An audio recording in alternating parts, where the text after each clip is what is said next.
Good evening आप सभी को। A very very good evening. खुश रहो विजय बेटा। A very very good evening to all of you. Alright, तो क्लास शुरू करने के पहले सबसे पहले आपको मैं होमवर्क दे दूं। क्योंकि कल संडे है और आप जरा सा भी बोर महसूस नहीं करें, इसीलिए आपको होमवर्क जो है थोड़ा सा रिवीजन का भी हमने दे रखा है। जैसा कि आप सबको पता है कि जब भी आप होमवर्क करें हमेशा सीक्वेंस को मेंटेन रखें। सबसे पहले एक कागज में सारा होमवर्क लिख लिया करो, करते चलो टिक लगाते चलो, करते चलो टिक लगाते चलो। सबसे पहला होमवर्क रहेगा रिवाइज लेक्चर 6 ऑफ थर्मो। जब आप आज का लेक्चर रिवाइज करेंगे उसके बाद लेक्चर 1 से लेक्चर 6 रिवाइज करना है। इलस्ट्रेशन अप टू 13 करना है। ये जो आपका बैच है, आपके बैच में आप लोग इसमें गिब्स एनर्जी के सवाल भी ऐड करेंगे, है ना, प्लस गिब्स, क्योंकि आज आपके बैच में हो जाएगा। जब मैंने ही बनाया था तो मुझे लगा शायद गिब्स नहीं होगा, बट अभी मैं देख रहा था आपके बैच में गिब्स हो जाएगा, तो उसे भी आप ऐड करेंगे। बिगनर बॉक्स 5+6 भी करेंगे। एक्सरसाइज 1 अप टू 61 दिया है, ये केवल यहाँ पे एंट्रोपी के सवाल हैं। साथ में आप लोग यहाँ पे गिब्स एनर्जी के सवाल भी इंक्लूड करेंगे, राइट। उसी के साथ एक्सरसाइज 3 ये रहा। नेक्स्ट आपका जो होमवर्क है 7th वाला, उसमें आपको करना है रिवीजन। और जो रिवीजन रहेगा कल संडे को, मोल का, एटॉमिक का और केमिकल इक्विलिब्रियम का। आयोनिक नहीं बोला है मैंने, मोल का, एटॉमिक का, केमिकल का।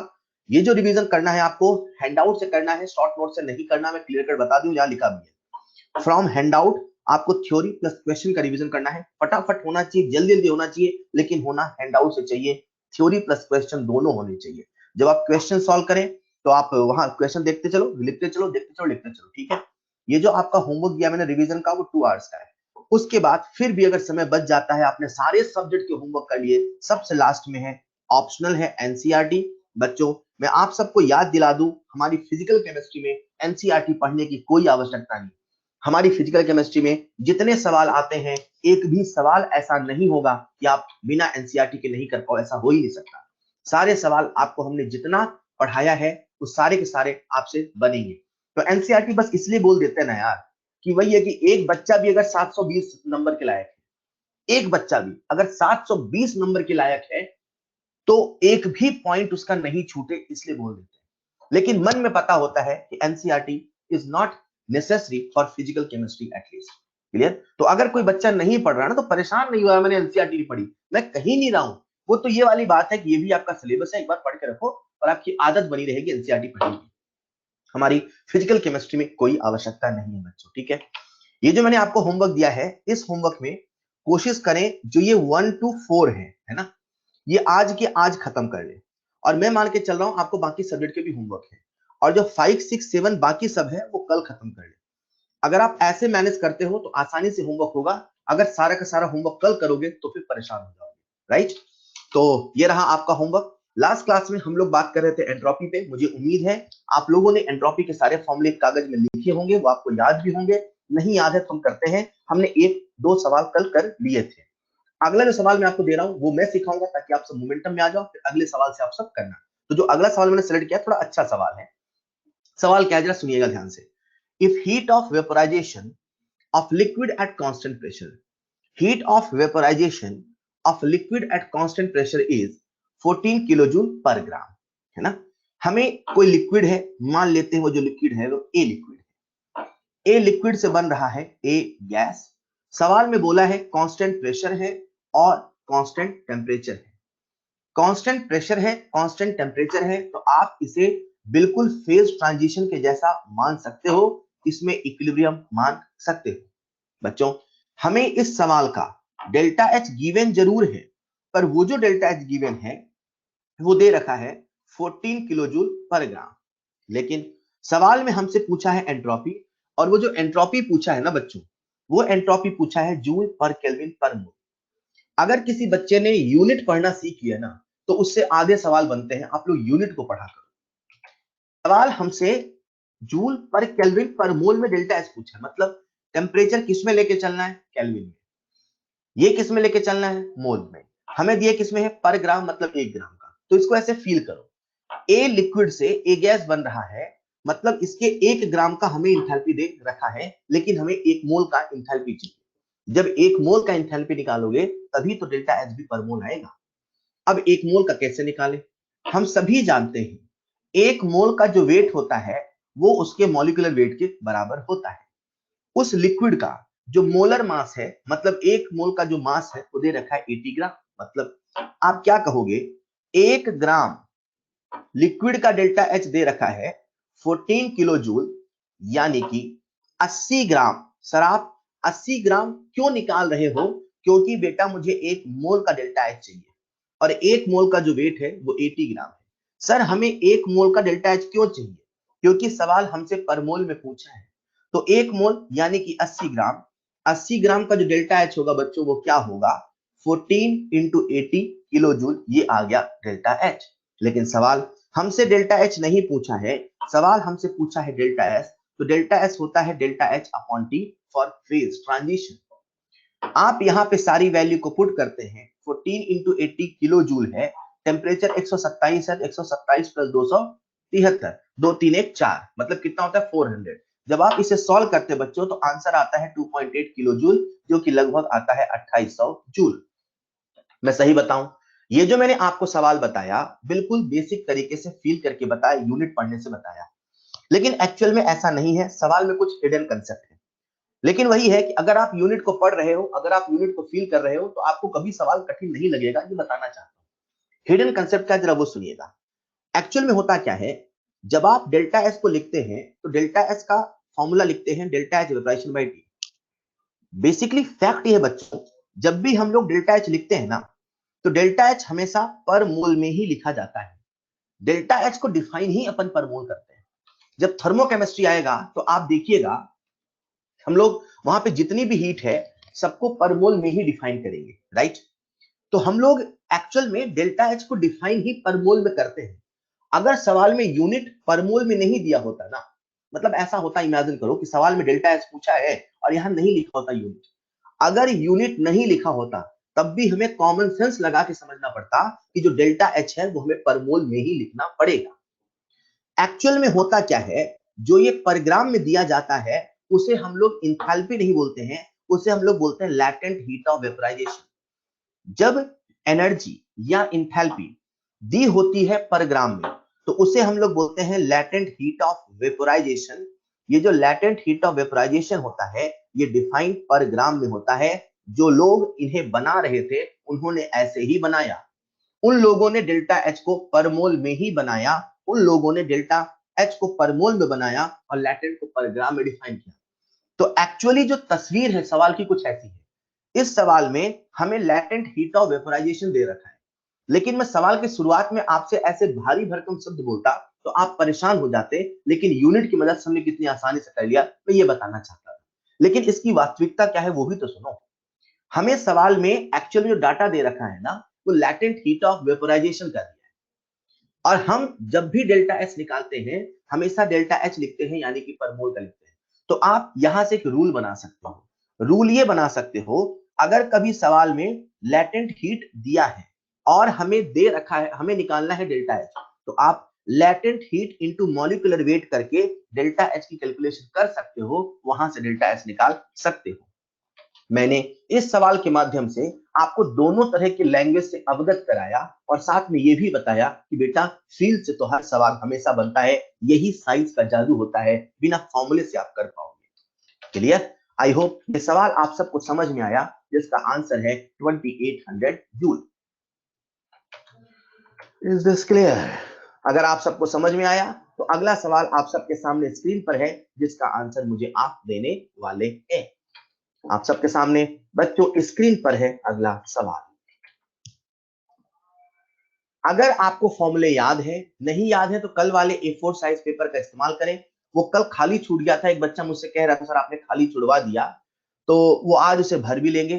कुशाग्र गर्ग बेटा, इसके लिए आप मुझे मैसेज करना, मैं आपको एक नंबर दूंगा उसमें बात करना, ठीक है? आप मुझे मैसेज करिएगा कुशाग्र। बहुत ही आसान है। अभिषेक राजेंद्र बेटा, आपने कैलकुलेशन मिस्टेक करी है जल्दबाजी में। सबसे पहले इस सवाल का सही जवाब दिया है सौरभ कुमार ने। सौरभ कुमार ने आज की पारी की बेहतरीन शुरुआत करी, उन्होंने सबसे पहले सवाल का सही जवाब दिया। कैलकुलेशन मिस्टेक नहीं करो, हद आसान सवाल है। विजय प्रजापति बेटा, आपका भी आंसर सही है। कुशल मंगल सही है, अभय कुमार सही है, प्रतानु सही है। अरे वाह यार, लाइन से बच्चे सही आंसर दे रहे हैं, आप सब शानदार हैं। ये तो बताने की आवश्यकता नहीं फॉर्मूला कौन सा लगाना है, सोल्यूशन आप सबके सामने है, सॉल्यूशन आप सबके सामने है।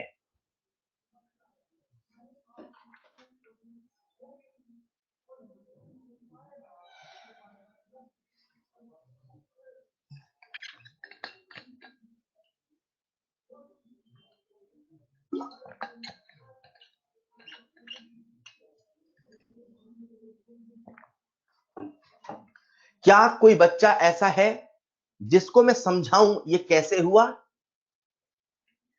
क्या कोई बच्चा ऐसा है जिसको मैं समझाऊं ये कैसे हुआ? वाह, बहुत बढ़िया। एक भी बच्चे को डाउट नहीं है। आप सबके सामने स्क्रीन पर है अगला सवाल। आज हम जितने सवाल करने वाले हैं मुझे समझाने की आवश्यकता ही नहीं पड़ेगी, बस फॉर्मूला लगाओ, वैल्यू पुट करो वाले सवाल। वही बचपन की अलजेब्रा है जिसमें a प्लस बी का होल स्क्वायर में आप एक बार a की वैल्यू 2 रखते थे, एक बार b की वैल्यू 3 रखते थे और सॉल्व करते थे। वही सवाल है बेटा। सवाल में रिवर्सिबल बोला है। जो बच्चे नहीं समझ पा रहे उनको मैं याद दिला देता हूं, रिवर्सिबल बोला है। और रिवर्सिबल बोलते ही एक चीज तो आप सबके दिमाग में स्ट्राइक कर गई, डेल्टा एस टोटल बराबर 0। डेल्टा एस टोटल बराबर 0।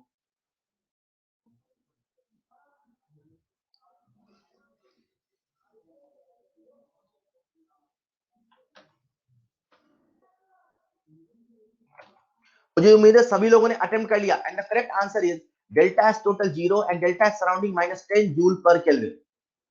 -10 जूल पर केल्विन। बहुत अच्छे।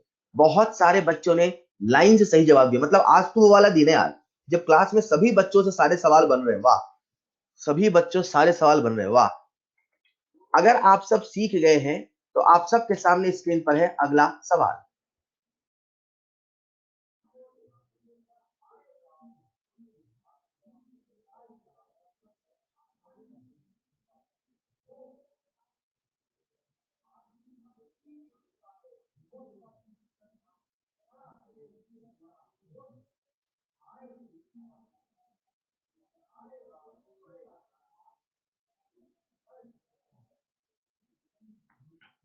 अभिषेक आंसर बताओ, आंसर आ गया क्या? अभिषेक, राजेंद्र बेटा आंसर बता दिया आपने? बातें करने में बिजी रहोगे। ऑलराइट, क्या बात है। लाइन से सभी बच्चे सही जवाब दे रहे हैं। आप सब बहुत अच्छा कर रहे हैं। And the correct answer is -80 joule पर केल्विन। -80 जूल पर केल्विन। कुछ बच्चों ने कैलकुलेशन मिस्टेक करी है, वो देख के समझ जाएंगे अरे यार ये कैसे कर दिया मैंने। -80 जूल पर केल्विन। ऑलराइट, केमिकल रिएक्शन में कैसे डेल्टा एस निकालें ये उसका एक जीवंत उदाहरण है। और यहां पे आंसर आया है -80 जूल पर केल्विन। Is this clear? अगर आपको ये क्लियर हो चुका है, क्लियर है क्या सबको? सबको क्लियर है क्या? ऑलराइट, चलिए कहानी को आगे बढ़ाते बच्चों, मुझे आप सबका ध्यान दीजिए। गहरी सांस ले ले, पानी वाली पी ले।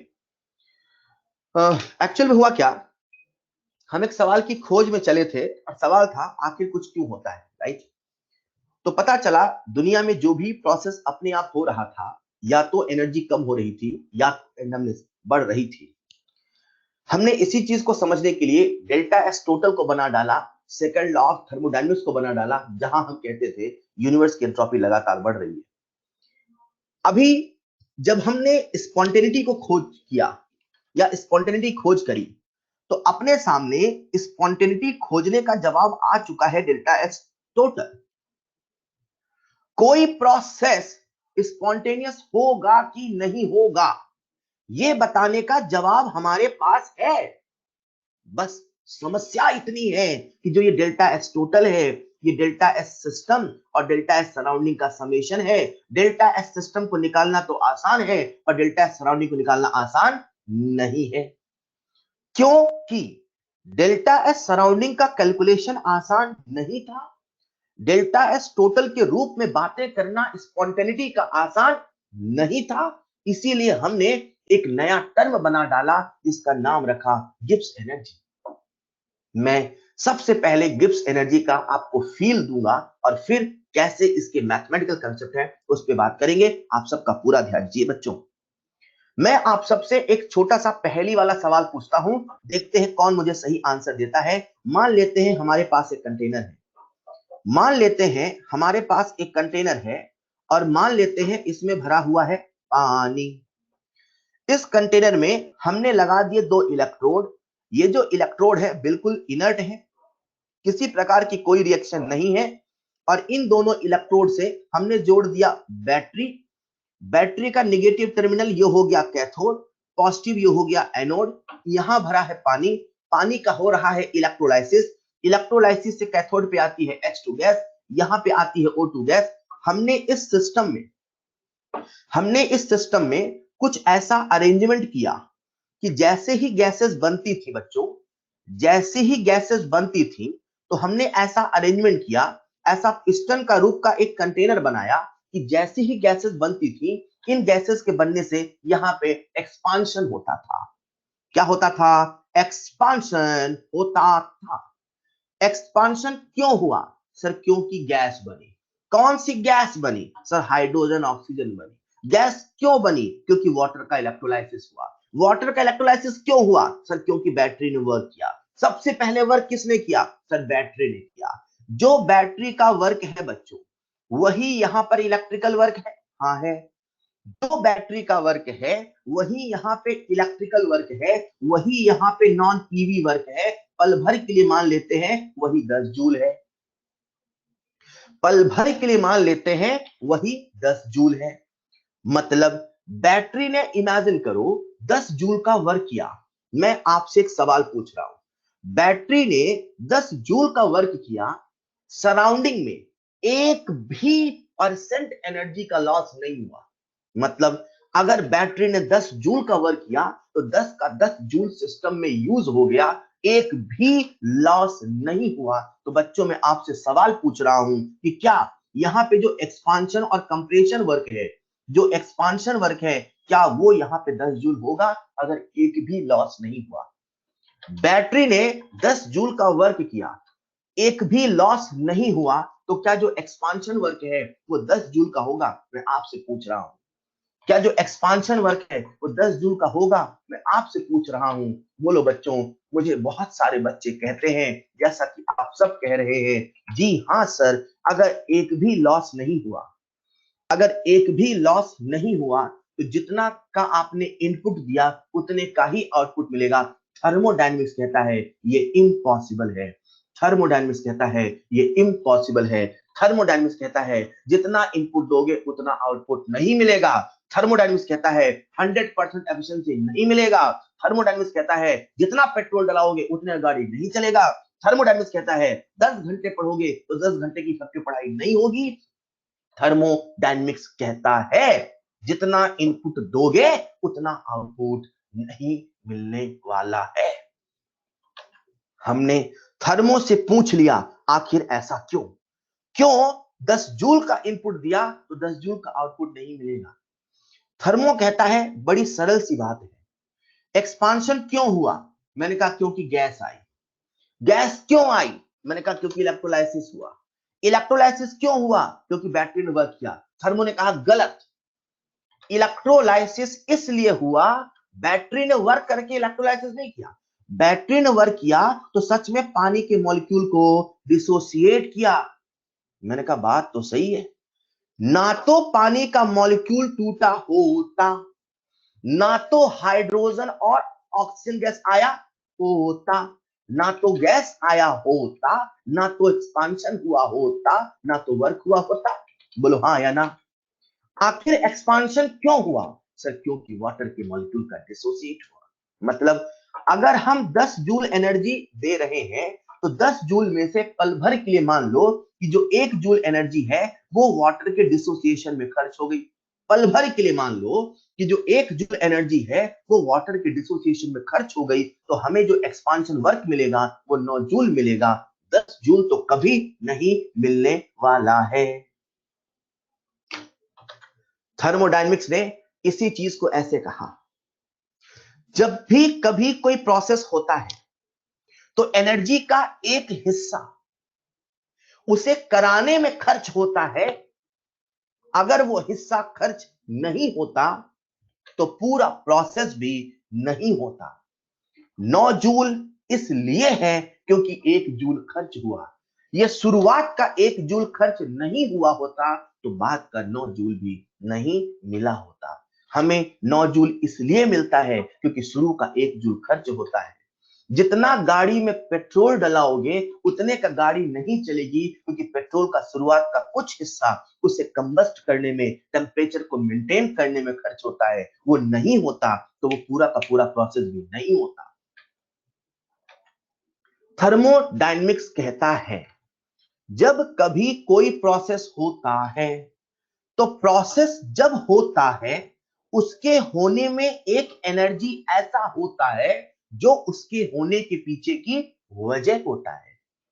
ये जो उसके होने की पीछे की वजह है, सच में सबसे काम का यही है। ये ना हुआ होता तो 9 जूल का भी वर्क ना हुआ होता। थर्मोडायनेमिक्स ने कहा ये जो W यूजफुल है, ये जो वर्क है, यही डेल्टा जी, यही गिब्स फ्री एनर्जी है। हमने थर्मो से पूछा गिब्स फ्री एनर्जी क्या है? बोले वो छुपी हुई ताकत, वो छुपी हुई एनर्जी जो किसी के होने की वजह है, और जब तक वो नहीं होता तब तक वो प्रोसेस भी आगे नहीं होता। हमने थर्मो से कहा कोई और रियल एग्जांपल है क्या? बोले बिल्कुल है। थर्मो ने कहा इमेजिन करो वो दिन जब हम सब क्लास में हुआ करते थे और क्लास में ऐसे एक डस्टर रखा हुआ करता था। मैंने कहा सही है। इमेजिन करो वो दिन जब हम सब क्लास में हुआ करते थे और क्लास में ऐसे डस्टर रखा करता था। पल भर के लिए मान लो इस डस्टर को हटाने के लिए हमने 5 न्यूटन का फोर्स लगाना है। डस्टर को हटाने के लिए हमें 5 न्यूटन का फोर्स लगाना है, तो 5 न्यूटन से कम लगाओ तो डस्टर अपनी जगह से हिलेगा नहीं, गारंटी है। 4.999999 लगा दो, डस्टर नहीं हिलने वाला, डस्टर नहीं हटने वाला। मिनिमम जितना फोर्स चाहिए, जब तक उतना फोर्स नहीं दोगे तब तक वो डस्टर वहां से टस से मस ना होगा। पल भर के लिए इमेजिन करो हमने 6 न्यूटन का फोर्स लगा डाला। मैंने आपसे सवाल पूछा हमने 6 न्यूटन का फोर्स लगाया तो क्या जो वर्क आएगा वो 6 न्यूटन के करस्पॉन्डिंग आएगा?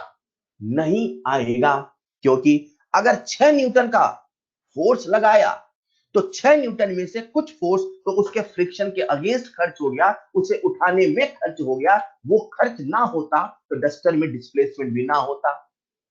पल भर के लिए मानो 6 न्यूटन में से 1 न्यूटन खर्च हो गया उसे उसे मूव कराने में, और 5 न्यूटन का वर्क हो गया।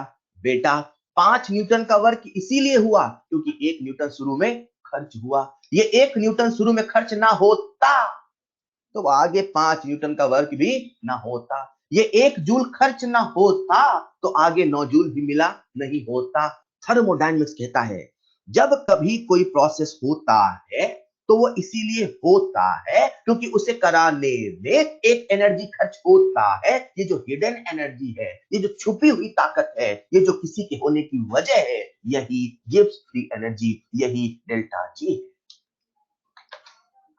हमने सोचा और आपसे पूछा बच्चों ये जो 1 जूल है, ध्यान से जवाब देना बच्चों, ये जो 1 जूल है अभी इस सिचुएशन में ये बैटरी कर रहा है कि वाटर कर रहा है? ये जो 1 जूल का वर्क है ये बैटरी कर रहा है कि वाटर कर रहा है? 1 जूल का वर्क किसने किया? बैटरी ने। 1 जूल का वर्क किसने किया? अरे बैटरी ने किया ना भाई। बैटरी ने पानी तोड़ा ना, कि पानी ने अपने आप को तोड़ा? सर बैटरी ने तोड़ा। बैटरी ने तोड़ा तो work done on the system है कि बाय द सिस्टम है? Work done on the system है कि बाय द सिस्टम है? बोलो ना। Work done on the system है कि बाय द सिस्टम है? सर ये work done on the system है। बच्चों work done on the system है तो ये +1 जूल है कि -1 जूल है? ये +1 जूल है कि -1 जूल है? ये +1 जूल है कि -1 जूल है? +1 जूल है। सुनो सुनो सुनो, मान लो, मान लो वाटर ने खुद को तोड़ दिया होता।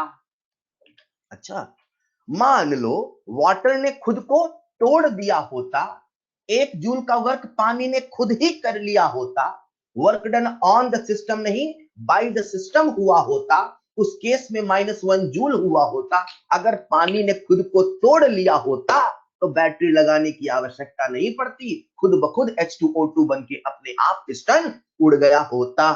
अरे बोलो ना भैया, अगर 1 जूल का वर्क पानी ने खुद कर लिया होता, बाय द सिस्टम होता, -1 जूल होता, खुद मॉलिक्यूल टूट गया होता, खुद H2O2 आया होता, H2O2 आया होता, तो बिना बैटरी लगाए एक्सपांशन होता? बिना बैटरी लगाए एक्सपांशन होता? अरे बोलो ना।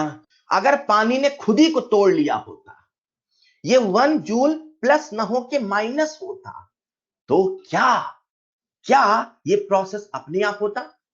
अगर इस कंटेनर में पानी रखा है, अपने आप H2O2 नहीं बन रहा, क्योंकि बैटरी ने वर्क किया। इमेजिन करो पानी अपने आप तोड़ लेता, इमेजिन करो अपने आप बॉन्ड टूट जाता, इमेजिन करो अपने आप बॉन्ड टूट जाता, तो अपने आप H2O2 बनता, अपने आप एक्सपांशन होता, प्रोसेस स्पॉन्टेनियस होता। आज बैटरी लगा के करना पड़ रहा है, मतलब प्रोसेस स्पॉन्टेनियस नहीं, प्रोसेस नॉन स्पॉन्टेनियस है। पर अगर पानी ने खुद को तोड़ना शुरू किया होता, तो क्या हमें बैटरी लगाने की आवश्यकता पड़ती? आंसर है नहीं। इसको हम ऐसे कहते हैं बेटा, ये जो 1 जूल की एनर्जी है, सुनना, ये जो 1 जूल की एनर्जी है, जो छुपी हुई ताकत डेल्टा जी है, ये जो 1 जूल की एनर्जी है, जो छुपी हुई ताकत डेल्टा जी है, अगर ये निगेटिव होता, तो बाय द सिस्टम होता, तो प्रोसेस अपने आप हुआ होता, बिना हमसे पूछे H2O2 बना होता। लेकिन अगर कभी ये 1 जूल पॉजिटिव होता, हमें वर्क करना पड़ता, हमें मजबूर करना पड़ता, भाई तू हो, भाई तू हो, भाई तू हो, डेल्टा जी पॉजिटिव होता, मतलब प्रोसेस स्पॉन्टेनियस नहीं, नॉन स्पॉन्टेनियस होता।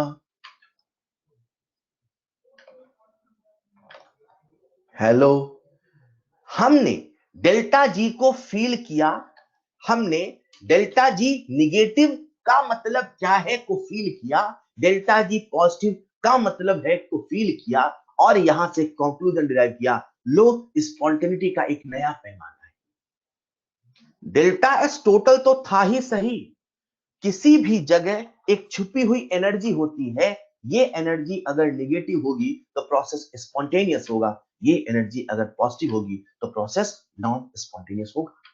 बच्चों, इसे ऐसे समझिएगा, हमने 10 जूल की एनर्जी दी, ये जो 10 जूल की एनर्जी थी, ये टोटल इनपुट एनर्जी थी, जो टोटल इनपुट एनर्जी थी उसे हमने H बोला। ये जो 1 जूल की एनर्जी थी, ये गिब्स फ्री एनर्जी थी, इसे हमने G बोला। साथ में जो ये 9 जूल की एनर्जी थी, ये वो एनर्जी थी जिसे हमने रैंडम एनर्जी बोला, रैंडमनेस बोला। क्या बोला? Randomness energy.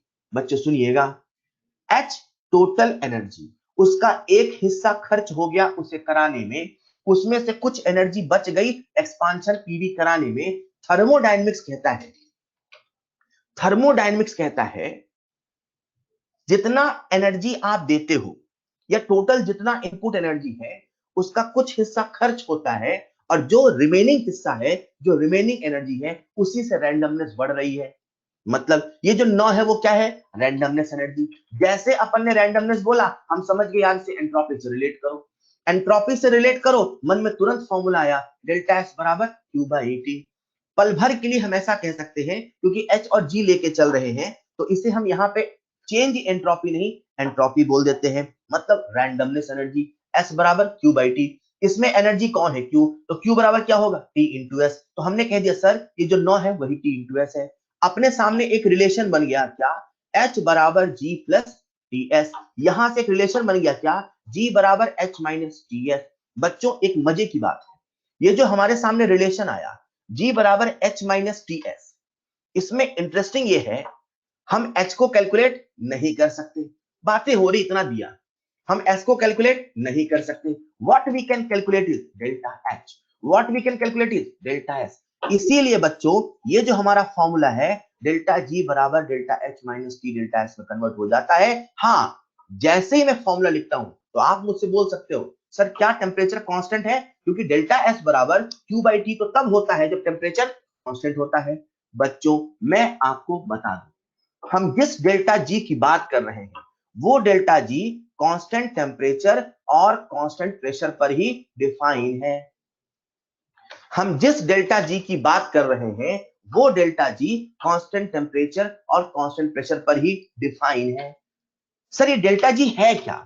डेल्टा जी वो छुपी हुई ताकत है जिसकी वजह से कोई प्रोसेस होता है। डेल्टा जी को पहचान लो तो होगा, नहीं होगा बता दो। जैसे एक बच्चा पढ़ेगा नहीं पढ़ेगा, डेल्टा जी निकाल लो। फील करने के लिए रियल एग्जांपल लेते हैं, पर हम पढ़ते रियल एग्जांपल नहीं, हम पढ़ते तो वही गैसियस सिस्टम, वही केमिकल रिएक्शन है। समस्या ये है, मैंने आपको फील डस्टर से कराया, पर डस्टर का डेल्टा जी निकालना मैं नहीं सिखा रहा। मैंने आपको फील तो इस बैटरी से कराया, पर इसका डेल्टा जी निकालना नहीं सिखा रहा। जब हम डेल्टा जी निकालने जाएंगे तो अपने सिलेबस में आ जाएंगे, बेटा केमिकल रिएक्शन, बेटा गैसियस सिस्टम। समझ रहे हो बात को? आज हमें पता चल गया कि अगर किसी सिस्टम का डेल्टा जी निकालना है, डेल्टा जी निकाल लोगे तो निगेटिव आएगा मतलब स्पॉन्टेनियस है, पॉजिटिव आएगा मतलब नॉन स्पॉन्टेनियस है। ये जो डेल्टा जी डिफाइन है, ये कांस्टेंट टेम्परेचर कांस्टेंट प्रेशर पे डिफाइन है। आप सभी अपने उस फॉर्मूले वाले पेज में लिखेंगे नेक्स्ट फॉर्मूला, डेल्टा जी बराबर delta H minus T delta S. देखो जरा, डेल्टा जी बराबर delta H minus T delta S, पहला फॉर्मूला। डेल्टा जी बराबर delta H minus T delta S, लिख लिया क्या? ऑल राइट, सबने लिख लिया होगा। बच्चों सुनिएगा ध्यान से, अभी जो मैं आपको सिखा रहा था वही यहाँ पे थ्योरी के रूप में लिखा है। Gibbs energy is defined at constant temperature and pressure to predict spontaneity of a process. जो गिब्स एनर्जी होता है वो एक थर्मोडायनामिक क्वांटिटी होता है which is used to measure the capacity of system to do useful work, or Gibbs energy is that part of total energy, that part of total energy which can be converted into useful work. useful work क्या है अभी बताता हूं मैं। जो Gibbs free energy है उसकी मदद से हम लोग स्पॉन्टेनिटी बता सकते हैं, वही निगेटिव है तो स्पॉन्टेनियस है, पॉजिटिव है तो नॉन स्पॉन्टेनियस है, राइट।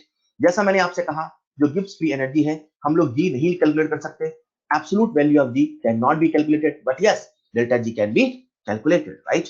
बच्चों आप सब बड़े लकी हैं, आप सब ने अभी तक अपने सिलेबस में इंटरनल एनर्जी को पढ़ा, हाँ पढ़ा, इंथैल्पी को पढ़ा, हाँ पढ़ा, एंट्रोपी को पढ़ा, हाँ पढ़ा, आज पढ़ रहे हो जी को। क्या हम ई को निकाल सकते हैं? ना। क्या हम डेल्टा ई को निकाल सकते हैं? हाँ। क्या हम एच को निकाल सकते हैं? ना। क्या हम डेल्टा एच निकाल सकते हैं? हाँ। क्या हम एस को निकाल सकते हैं? ना। With the help of plot निकाल सकते हैं कुछ सब्सटेंसेस का, इन जनरल नहीं निकाल सकते। क्या हम डेल्टा एस निकाल सकते हैं? हाँ। क्या हम जी निकाल सकते हैं? ना। क्या हम डेल्टा जी निकाल सकते हैं? हाँ। क्या ई एक एक्सटेंसिव प्रॉपर्टी है? हाँ। एच भी एक्सटेंसिव है? हाँ। एंट्रोपी भी एक्सटेंसिव है? हाँ। आप सब बड़े लकी हैं, डेल्टा जी भी एक्सटेंसिव है। जैसे हमने बोला एक्सटेंसिव है, मजा आ गया। सर मजा क्यों आ गया? अब तो अलजेब्रा के सारे नियम लगाएंगे, अलजेब्रिक लॉज अप्लाई कराएंगे। बच्चों आप सब बड़े किस्मती हैं, जो इंटरनल एनर्जी था क्या वो स्टेट फंक्शन था? हाँ। इंथैल्पी स्टेट फंक्शन था? हाँ। एंट्रोपी स्टेट फंक्शन था? हाँ। डेल्टा जी भी स्टेट फंक्शन है। मात्र दो अलग थे, एक क्यू और डब्ल्यू, जो कि दोनों कैसे थे? Path function. बाकी सारे के सारे स्टेट फंक्शन, एक्सटेंसिव प्रॉपर्टी, आसान है याद करना। जो गिब्स फ्री एनर्जी है वो एक्सटेंसिव प्रॉपर्टी होने के साथ साथ स्टेट फंक्शन भी है। हम लोग जी को नहीं डेल्टा जी को कैलकुलेट करते हैं, that is G final minus G initial. Clear बच्चों? जैसा कि मैंने कुछ देर पहले कहा, डेल्टा एस टोटल भी अपने आप में सफिशिएंट है किसी प्रोसेस की स्पॉन्टेनिटी को बताने के लिए, लेकिन डेल्टा एस टोटल की समस्या ये है, डेल्टा एस सराउंडिंग का कैलकुलेशन नहीं कर पाते हैं। इसी वजह से हमने डेल्टा जी को बनाया। तो सर क्या डेल्टा जी में जो सारे के सारे फैक्टर हैं उसको हम कैलकुलेट कर सकते हैं? बिल्कुल। ये जो मैंने आपको फॉर्मूला बताया, डेल्टा जी बराबर delta H minus T delta S, इसमें जो डेल्टा जी है ये भी सिस्टम का होता है। आप सबको मैं एक सच्चाई बता दूं कि डेल्टा जी सिस्टम का ही होता है, delta G surrounding, delta G total जैसी चीज बकवास है। अगर कभी किसी सवाल में डेल्टा जी टोटल या डेल्टा जी सराउंडिंग जैसे शब्दों का प्रयोग होता है, just think it is absurd. Delta G system का ही कंसेप्ट है, there is nothing like delta G surrounding and delta G total, right. यहाँ पे जो डेल्टा एच है ये भी सिस्टम का है, और यहाँ पे जो डेल्टा एस है ये भी सिस्टम का है। यहाँ पे जो टेम्परेचर है ये भी सिस्टम का है, क्योंकि इसमें सारा डाटा सिस्टम का था। इसे कैलकुलेट करना, इसे पढ़ना, इसे समझना आसान था, इसीलिए इसका इंपॉर्टेंस एंट्रोपी से ज्यादा बढ़ जाता है। हम किसकी खोज में चले हैं? आखिर कुछ क्यों होता है? जवाब मिल गया, पर जवाब की अपनी कुछ कमियां थी, हमने नया जवाब बनाया, दैट इज डेल्टा जी। अब ये जो डेल्टा जी है आप देखना, आप केमिकल रिएक्शंस की और प्रोसेसेस की स्पॉन्टेनिटी बहुत आसानी से बता सकते हो। जब जब डेल्टा जी निगेटिव आएगा हम कहेंगे स्पॉन्टेनियस है, और जब जब डेल्टा जी पॉजिटिव आएगा हम कहेंगे नॉन स्पॉन्टेनियस। क्लियर? तो बच्चों ये हमने अभी डेल्टा जी को कैलकुलेट किया। जब हम डेल्टा जी की बात करते हैं तो जैसा मैंने आपसे कुछ देर पहले कहा, 10 बराबर 1 + 9, ये जो 10 है ये टोटल इनपुट एनर्जी है, ये जो 1 है यही डेल्टा जी, यही गिब्स फ्री एनर्जी है, और जो 9 है ये टी डेल्टा एस है, राइट। आप सबके लिए हो सकता है जो मैंने एग्जांपल लिया था 10 बराबर 1 प्लस 9, हो सकता है उसमें जो 1 है वो एनर्जी का लॉस है अपने लिए। अपने क्या लग रहा है सर, हमने बैटरी से 10 जूल का काम कराया, तो बैटरी सर 10 जूल का काम नहीं कर रही, बैटरी 9 जूल काम कर रही है, 1 जूल का लॉस हो गया। अपने लिए वो लॉस हो सकता है, लेकिन सच में वही 9 जूल के होने के पीछे की वजह है। अपने लिए वो पीवी वर्क नहीं है, अपने लिए वो लॉस हो सकता है, लेकिन सच में वही उसके होने की वजह है। इसीलिए कहते हैं जो ये डब्ल्यू नॉन पीवी है, जो ये डब्ल्यू इलेक्ट्रिकल है, जो ये डब्ल्यू मैकेनिकल है, जो ये डब्ल्यू केमिकल है, जो ये डब्ल्यू यूजफुल है, किसी भी शब्द से बोले समझ जाना, यही वजह है, यही वजह है किसी भी पीवी वर्क के होने नहीं होने की। क्योंकि जो वर्क है जब बाय द सिस्टम होगा, मतलब जो वर्क है वो 1 जूल नहीं -1 जूल होगा, -1 जूल होगा मतलब माइनस डेल्टा जी होगा, -1 जूल होगा मतलब माइनस डेल्टा जी होगा, -1 जूल होगा मतलब माइनस डेल्टा जी होगा। जब ये वर्क -1 जूल होगा तभी प्रोसेस अपने आप होगा, हमें कराना ही पड़ेगा, अपने आप होगा। अगर पानी ने 1 जूल का वर्क खुद ही कर लिया होता तो पानी के मॉलिक्यूल खुद ही टूट गए होते, खुद ही टूट गए होते, खुद ही एक्सपांशन हो गया होता, वर्क अपने आप हो गया होता। अगर सिस्टम एनर्जी को अपने आप इस्तेमाल कर लेता है तो वो प्रोसेस स्पॉन्टेनियस होती है, और अगर किसी सिस्टम में हमें एनर्जी देनी पड़ती है वो जिससे वो होता है तो प्रोसेस नॉन स्पॉन्टेनियस होता है। सरल भाषा में यहां पे अगर 1 जूल बैटरी ने दिया तो नॉन स्पॉन्टेनियस है, अगर 1 जूल इसने खुद ब खुद इस्तेमाल कर लिया होता तो स्पॉन्टेनियस है। इसीलिए कहा जाता है W non PV equal to minus delta G. I hope आप फील कर पाए क्यों माइनस साइन ऐसा लगाते हैं। हालांकि इसका मैथमेटिकल प्रूफ है, बट आपको मैथमेटिकल प्रूफ जानने की आवश्यकता नहीं है, इसे ऐसे याद करें फील से, दैट इज सफिशिएंट। क्लियर। आप सभी अपने उस फॉर्मूले वाली बुक में या फॉर्मूले वाले पेज में लिखेंगे next formula W non PV equal to minus delta G, लिखेंगे next formula W non PV equal to minus delta G, W non PV equal to minus delta G, लिख लिया। एक बच्चा मुझसे कहता है सर डेल्टा जी भी वही कह रहा है, अभिषेक ये क्या लिखा आपने, क्यों क्यों क्या लिखा है?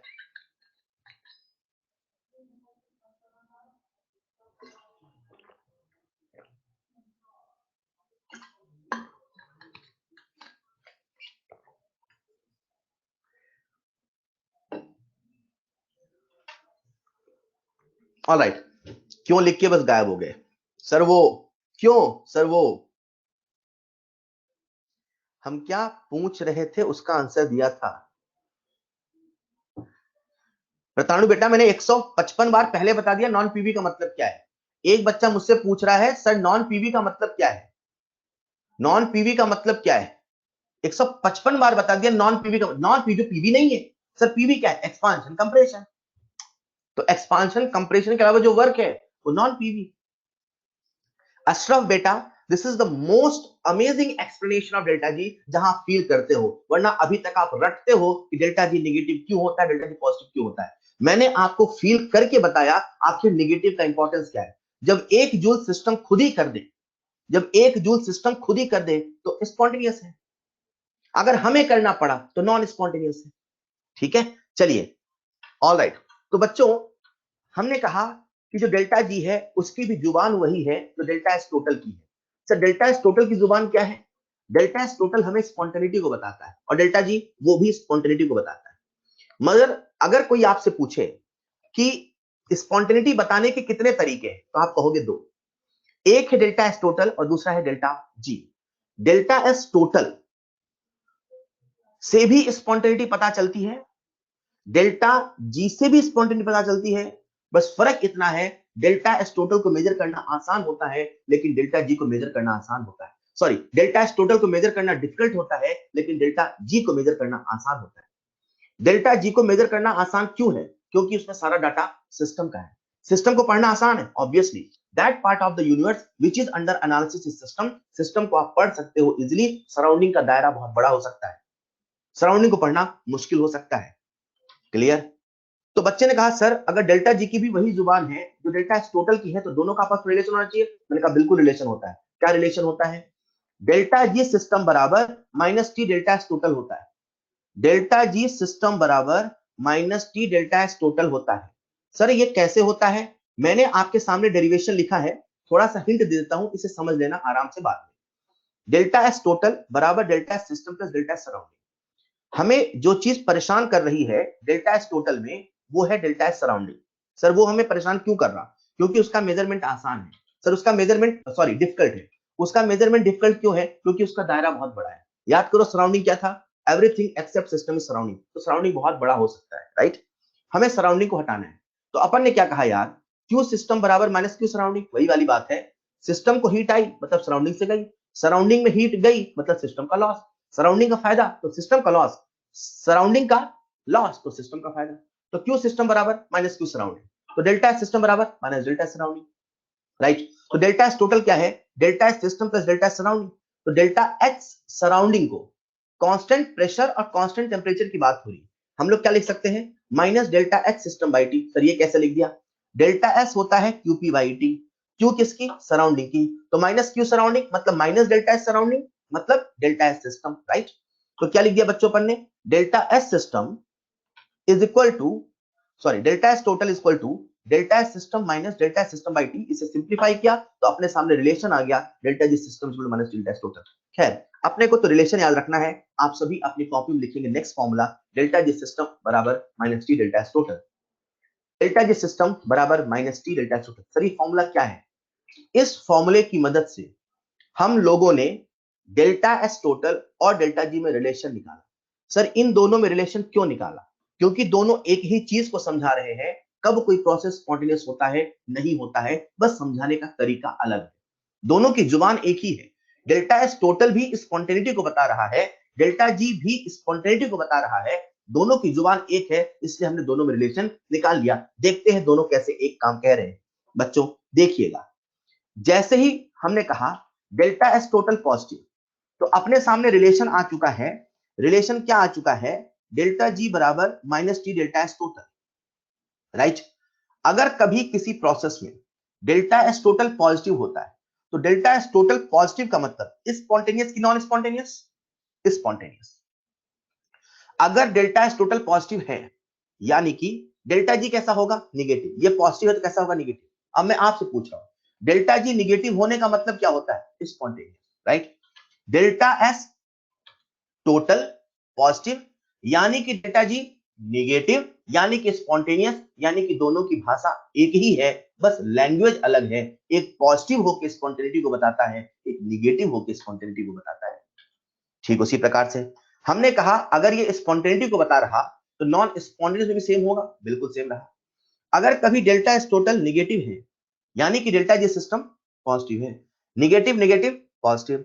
अगर पॉजिटिव हो गया यानी कि प्रोसेस कैसी है? Non spontaneous. ठीक उसी प्रकार से जो सबसे बेहतरीन कंसेप्ट है वो ये, अगर कभी डेल्टा एस टोटल जीरो होता है, तो डेल्टा एस टोटल जीरो होने का मतलब क्या है बच्चों? Reversible equilibrium. अगर डेल्टा एस टोटल जीरो हो गया यानी कि डेल्टा जी कितना हो गया? जीरो। अगर कभी डेल्टा एस टोटल जीरो है यानी कि प्रोसेस इक्विलिब्रियम पर है, यानी कि डेल्टा जी जीरो है। हमने एक रूल बना लिया, जब भी कभी प्रोसेस इक्विलिब्रियम पर होता है उसके लिए डेल्टा जी की वैल्यू कितनी होती है? जीरो। बच्चों सुनिएगा, एक होता है डेल्टा जी और एक होता है डेल्टा जी नॉट। कभी भी नॉट लग जाए, चाहे डेल्टा जी नॉट, चाहे डेल्टा एस नॉट, चाहे डेल्टा एच नॉट, चाहे फलाना नॉट, जब भी नॉट लग जाए, नॉट का मतलब होता है स्टैंडर्ड कंडीशन। ये स्टैंडर्ड कंडीशन क्या होता है मैं आपको थर्मोकेमिस्ट्री में बताऊंगा डिटेल में, अभी फिलहाल मान लो स्टैंडर्ड कंडीशन। इक्विलिब्रियम पर डेल्टा जी जीरो है, बिल्कुल कंफर्म है, पक्का है। लेकिन इक्विलिब्रियम पर डेल्टा जी नॉट जीरो हो भी सकता है, नहीं भी हो सकता है, कोई जरूरी नहीं है। सर आखिर ऐसा क्यों है? अभी बताता हूं कुछ देर में। पहले याद रखो कि इक्विलिब्रियम पर डेल्टा जी जीरो होता है, डेल्टा जी नॉट जीरो हो कोई जरूरी नहीं है। सर क्या डेल्टा जी नॉट अलग है? अलग है। डेल्टा जी इक्विलिब्रियम पर जीरो होता है, delta G not equilibrium zero हो कोई जरूरी नहीं है। डेल्टा जी नॉट जो मात्र स्टैंडर्ड कंडीशन पे डिफाइन होता है, लेकिन जो डेल्टा जी है वो किसी कंडीशन पे डिफाइन होता है। क्लियर? हमने यहां से इक्विलिब्रियम का कंसेप्ट बना लिया। तो जैसे ही सवाल हमसे पूछता है बताओ वो टेम्परेचर क्या होगा जब प्रोसेस इक्विलिब्रियम पर होगा। तो हमने कहा इक्विलिब्रियम पे होने के लिए डेल्टा जी बराबर delta H minus T delta S. Equilibrium पे होने के लिए डेल्टा जी कितना होगा? 0। जब डेल्टा जी 0 हो गया तो यहां से टेम्परेचर की वैल्यू आ गई delta H upon delta S. अपनी कॉपी में लिखेंगे next formula, temperature at which equilibrium attained. Temperature at which equilibrium attained. Temperature at which equilibrium attained, वहां लिख लेंगे T is equal to delta H upon delta S. T is equal to delta H upon delta S. बच्चों सबसे पहला formula बताएंगे मुझे क्या लिखा आपने? डेल्टा जी बराबर delta H minus T delta S. दूसरा फॉर्मूला क्या लिखा? W non PV equal to, बोलो, W non PV equal to minus delta G. Hello, W non PV equal to minus delta G. लिखा नहीं लिखा? लिख लिया। तीसरा फॉर्मूला क्या लिखा? बोलो यार, तीसरा फॉर्मूला क्या लिखा? बोलो बोलो बोलो, लिखो नहीं, बोलो। तीसरा फॉर्मूला क्या लिखा? सर तीसरा फॉर्मूला लिखा delta G equal to minus T delta S total. Delta G किसका होता है? सिस्टम का, सराउंडिंग का टोटल। तो डेल्टा जी केवल सिस्टम का होता है और delta S total, sir total है सिस्टम प्लस सराउंडिंग दोनों का है। क्लियर? All right. हुआ क्या, हमने यहां से डेल्टा जी पे रिलेशन निकाला, डेल्टा जी ऐसा होता है, इक्विलिब्रियम मतलब ये है, so on, delta G not होता है। बच्चे ने मुझसे पूछा सर आपने तो कहा कि हम डेल्टा जी की मदद से किसी भी केमिकल रिएक्शंस की स्पॉन्टेनिटी बता सकते हैं। मैंने कहा बिल्कुल। तो बच्चे ने मुझसे पूछा सर मान लीजिए एक रिएक्शन है A प्लस बी से बना C प्लस डी। मैंने कहा ठीक है। बच्चे ने मुझसे पूछा सर बताओ ये रिएक्शन हो रही कि नहीं हो रही, ये अपने आप होगी कि नहीं होगी। मैंने कहा एक मिनट, अगर आपको ये बताना है कि रिएक्शन अपने आप होगी कि नहीं होगी, स्पॉन्टेनियस है कि नहीं है, तो उसके लिए आपको सबसे पहले फॉर्मूले के पास चलना होगा और फॉर्मूला कहता है डेल्टा जी बराबर delta H minus T delta S. मतलब किसी केमिकल रिएक्शन या किसी प्रोसेस की स्पॉन्टेनिटी को बताना है तो उसका डेल्टा एच और डेल्टा एस को जानना जरूरी है। तो मैंने कहा बेटा अगर आप जानना चाहते हो कि रिएक्शन स्पॉन्टेनियस है कि नहीं तो सबसे पहले डेल्टा एच और डेल्टा एस की बात करो। बोले ठीक है सर, मान लेते हैं यह डेल्टा एच है, मान लेते हैं ये डेल्टा एस है, हम इन दोनों को देख के स्पॉन्टेनिटी बताते हैं। मैंने कहा ठीक है। डेल्टा एच का मतलब क्या है? Sir change in enthalpy. Reaction या तो एक्सोथर्मिक होगी या तो एंडोथर्मिक होगी, या तो डेल्टा एच निगेटिव होगा या तो पॉजिटिव होगा। जब डेल्टा एच निगेटिव होगा तो हो सकता है डेल्टा एच निगेटिव हो, निगेटिव है तो हो सकता है पॉजिटिव हो, ये पॉजिटिव है तो निगेटिव, ये पॉजिटिव है तो पॉजिटिव, इसके अलावा कोई कॉम्बिनेशन नहीं बचता। We are trying to find out when a chemical reaction will be spontaneous on the basis of value of delta H and delta C। मतलब मैंने आपके सामने ऐसे रिएक्शन लिख दी, कैल्शियम कार्बोनेट से बना कैल्शियम ऑक्साइड प्लस CO2, मैंने temperature बता दिया और आपसे पूछा बताओ ये रिएक्शन अपने आप होगी कि आपसे पूछ के होगी। मतलब वही स्पॉन्टेनियस है कि नॉन स्पॉन्टेनियस है। Now we are trying to learn this. हालांकि इस प्रकार के सवाल को करने के लिए हमें हमेशा इस इक्वेशन का सहारा लेना पड़ता है, डेल्टा जी बराबर delta H minus delta S. लेकिन मैं आपको ट्रिक से फटाफट याद करा देता हूं, कैसे, सब लोग सुनिएगा। जब डेल्टा एच निगेटिव हो और डेल्टा एस भी निगेटिव हो, निगेटिव का मतलब लो वैल्यूज, निगेटिव मतलब छोटा, ऐसा सोचो, पॉजिटिव मतलब बड़ा। जब निगेटिव है मतलब दोनों निगेटिव है, निगेटिव निगेटिव मतलब लो वैल्यूज, तो ये रिएक्शन के लिए डेल्टा जी लेस देन 0 तभी होगा, ऐसी रिएक्शन जिसका डेल्टा एच और डेल्टा एस निगेटिव है वो स्पॉन्टेनियस तभी होगा जब टेम्परेचर लो होगा। दोनों निगेटिव हैं तो सोचो टेम्परेचर लो, दोनों पॉजिटिव हैं तो सोचो टेम्परेचर हाई। माइनस मतलब लो, प्लस मतलब हाई। यार एग्जाम में सवाल आता है ना तो अपन इक्वेशन से सोचे बड़ा समय लगता है, याद होना चाहिए, तुरंत होता है। कैसे? Minus minus sir low temperature पर स्पॉन्टेनियस होगा, तो हाई टेम्परेचर पर स्पॉन्टेनियस नहीं होगा, पहला वाला। आखिरी वाला, सर इसका भी डेल्टा एच पॉजिटिव है, इसका भी डेल्टा एस पॉजिटिव है, सर ये कब स्पॉन्टेनियस होगा? बेटा ये हाई टेम्परेचर पे स्पॉन्टेनियस होगा। क्लियर? नेक्स्ट आते हैं जब डेल्टा एच माइनस और जब डेल्टा एस पॉजिटिव है। बच्चों हम एक सवाल की खोज में चले थे, आखिर कुछ क्यों अपने आप होता है। हमने पाया कि जो रिएक्शन स्पॉन्टेनियस थी उसमें या तो एनर्जी घट रही थी या तो रैंडमनेस बढ़ रही थी। ऐसा नहीं लग रहा डेल्टा एच निगेटिव और डेल्टा एच पॉजिटिव तो वही हमारी खोज के जैसा है।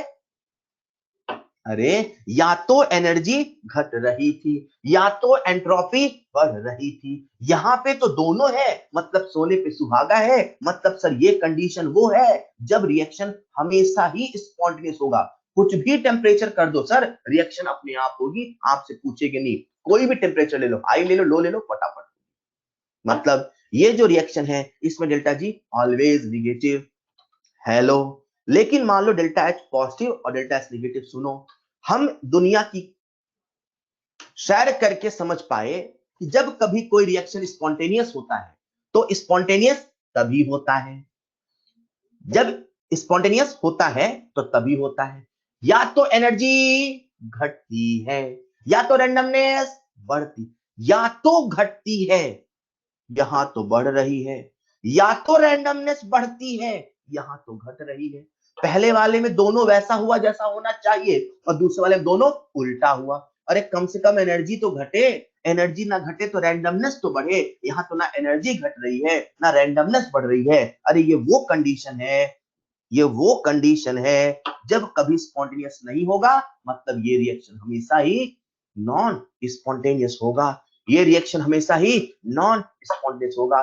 इसके डेल्टा जी हमेशा ग्रेटर देन 0 होगा। मतलब बच्चों मैंने आपसे ऐसे ही बातों बातों में एक सवाल पूछ लिया, पूछ लो क्या, देखते हैं कौन जवाब देते हैं। पूछ लो क्या, एक रिएक्शन है a प्लस बी से बना c plus D, a plus B से बना c प्लस डी। मान लेते हैं इसका डेल्टा एच है प्लस 20 किलो जूल। ऐसा रफ सवाल है, डेल्टा एच कितना है 20 किलो जूल। मान लेते हैं इसका डेल्टा एस है -40 किलो जूल, इसका डेल्टा एस है -40 किलो जूल। बताओ किस टेम्परेचर पे रिएक्शन स्पॉन्टेनियस होगा, बताओ किस टेम्परेचर पे रिएक्शन स्पॉन्टेनियस होगा, बताओ किस टेम्परेचर पे रिएक्शन स्पॉन्टेनियस होगा। डेल्टा एच कैसा है पॉजिटिव, डेल्टा एच कैसा है negative. Delta H positive energy घटनी चाहिए बढ़ रही है, डेल्टा एच निगेटिव रैंडमनेस बढ़नी चाहिए घटी। सर दोनों ही अपोजिट है, सर ये रिएक्शन कभी नहीं होगी।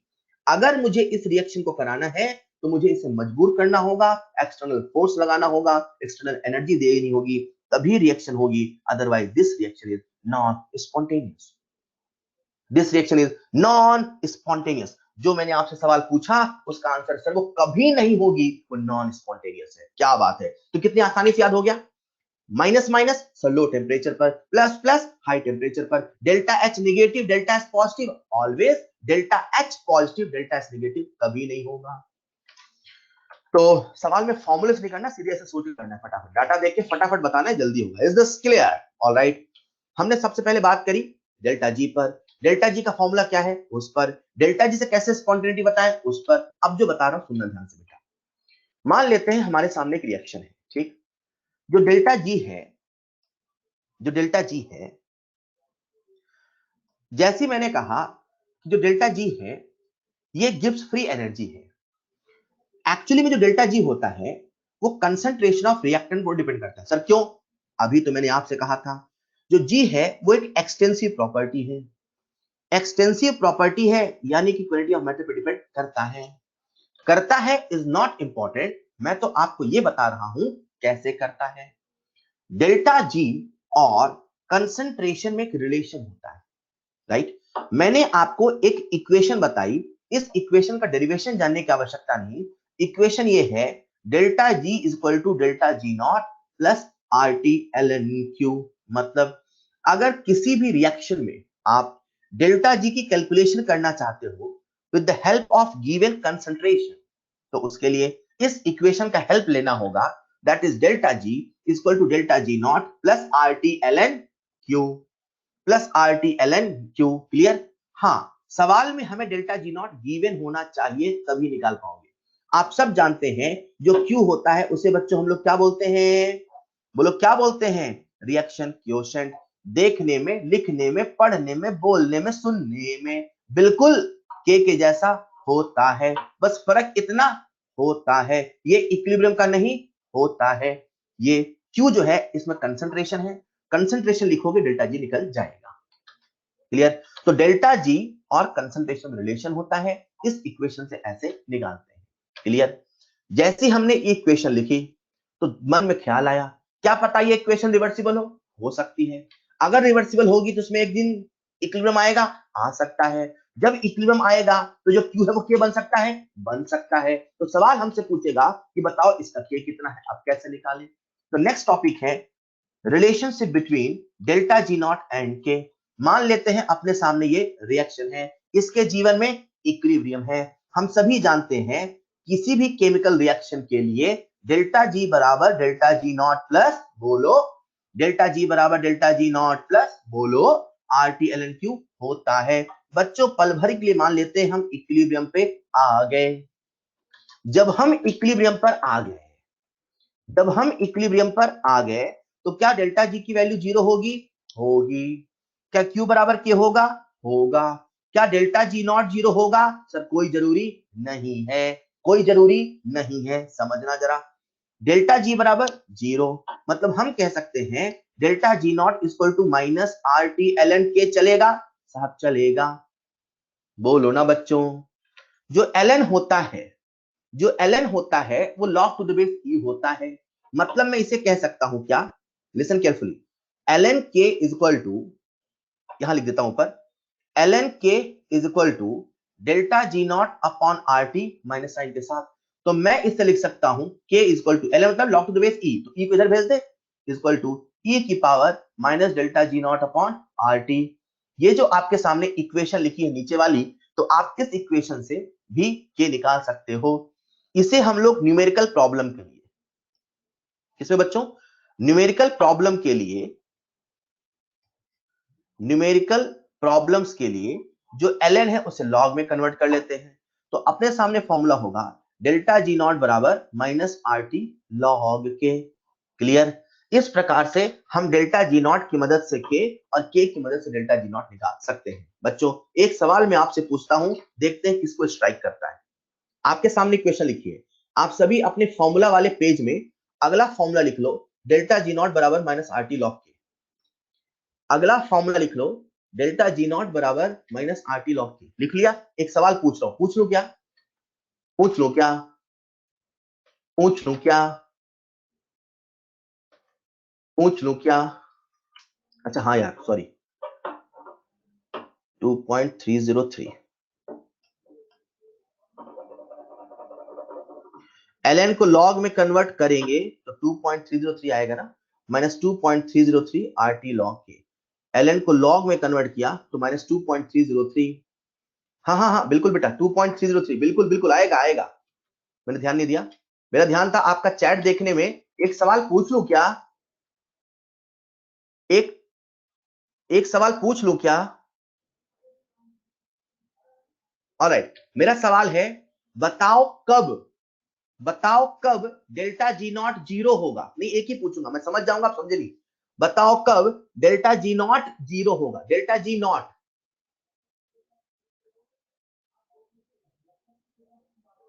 डेल्टा जी नॉट, बताओ कब डेल्टा जी नॉट जीरो होगा?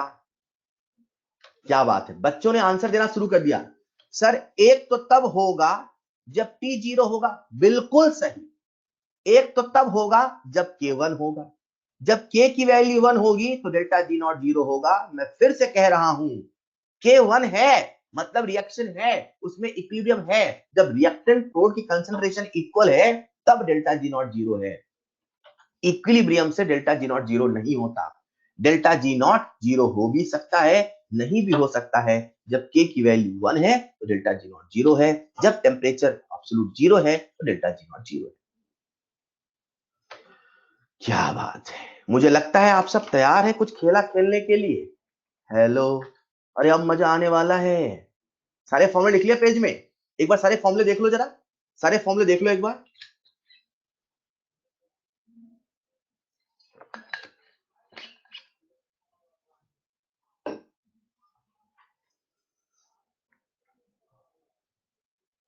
शुरू करें? सबसे पहला सवाल आप सबके सामने स्क्रीन पर, पहला वाला मैं बता देता हूं, अगला आप बताना। एक मैं बता देता हूं, बताना है sign of delta S total, delta S and delta G. ठीक है, ठीक है। पहला वाला लिख रहे हैं अपन, H2 लिक्विड से बना H2 गैस, टेम्परेचर है 100 डिग्री सेल्सियस, प्रेशर है 180। अरे पानी से गैस बना है, टेम्परेचर 100 180। सर ये तो बॉइलिंग पॉइंट है, और बॉइलिंग पॉइंट में इक्विलिब्रियम होता है। हाँ, इसमें जो फैक्ट आपको हिट करना था वो ये इक्विलिब्रियम होता है। सर इक्विलिब्रियम है, sir delta S total zero, delta G zero, delta G naught नहीं। सर डेल्टा जी नॉट कैसे निकालेंगे? Delta G naught equal to -2.303 RT log के। अगर कभी आपसे डेल्टा जी नॉट पूछे तो पहले के उससे पूछना, तो मैंने पहले के बताता हूं। क्लियर? डेल्टा जी बराबर जीरो। चलो बात करते हैं डेल्टा एस सिस्टम की। सर डेल्टा एस सिस्टम कहां पूछा है? सुनो सुनो सुनो, अगर कभी किसी सवाल में डेल्टा एस के साथ में कुछ ना लिखा होगा, कुछ ना लिखा होगा, सर आपने लिख तो दिया, अरे मैंने लिखा कुछ ना लिखा होगा। अगर डेल्टा एस के साथ में कुछ ना लिखा होगा तो बच्चों वो डेल्टा एस सिस्टम भी होगा। Is this clear? लिक्विड से गैस बना, बना, एंट्रोपी बढ़ी कि नहीं बढ़ी? बढ़ी, तो एंट्रोपी हो गई पॉजिटिव। किसकी? सिस्टम की। अगला आप सब मुझे बताएंगे। सबसे पहले डेल्टा एस टोटल बताओ, एक एक करके, जो पूछो बताना। अगला डेल्टा एस टोटल,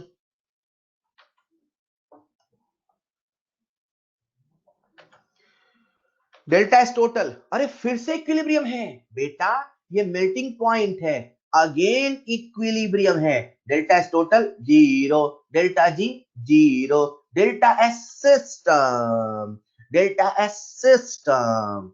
वाह बहुत बढ़िया, डेल्टा सिस्टम बोलो ना यार, delta S system. Sir solid से बना लिक्विड, एंट्रोपी तो बढ़ी है सब, क्या बात है। अगला वाला बताएंगे। सबसे पहले डेल्टा एस टोटल, सबसे पहले डेल्टा एस टोटल,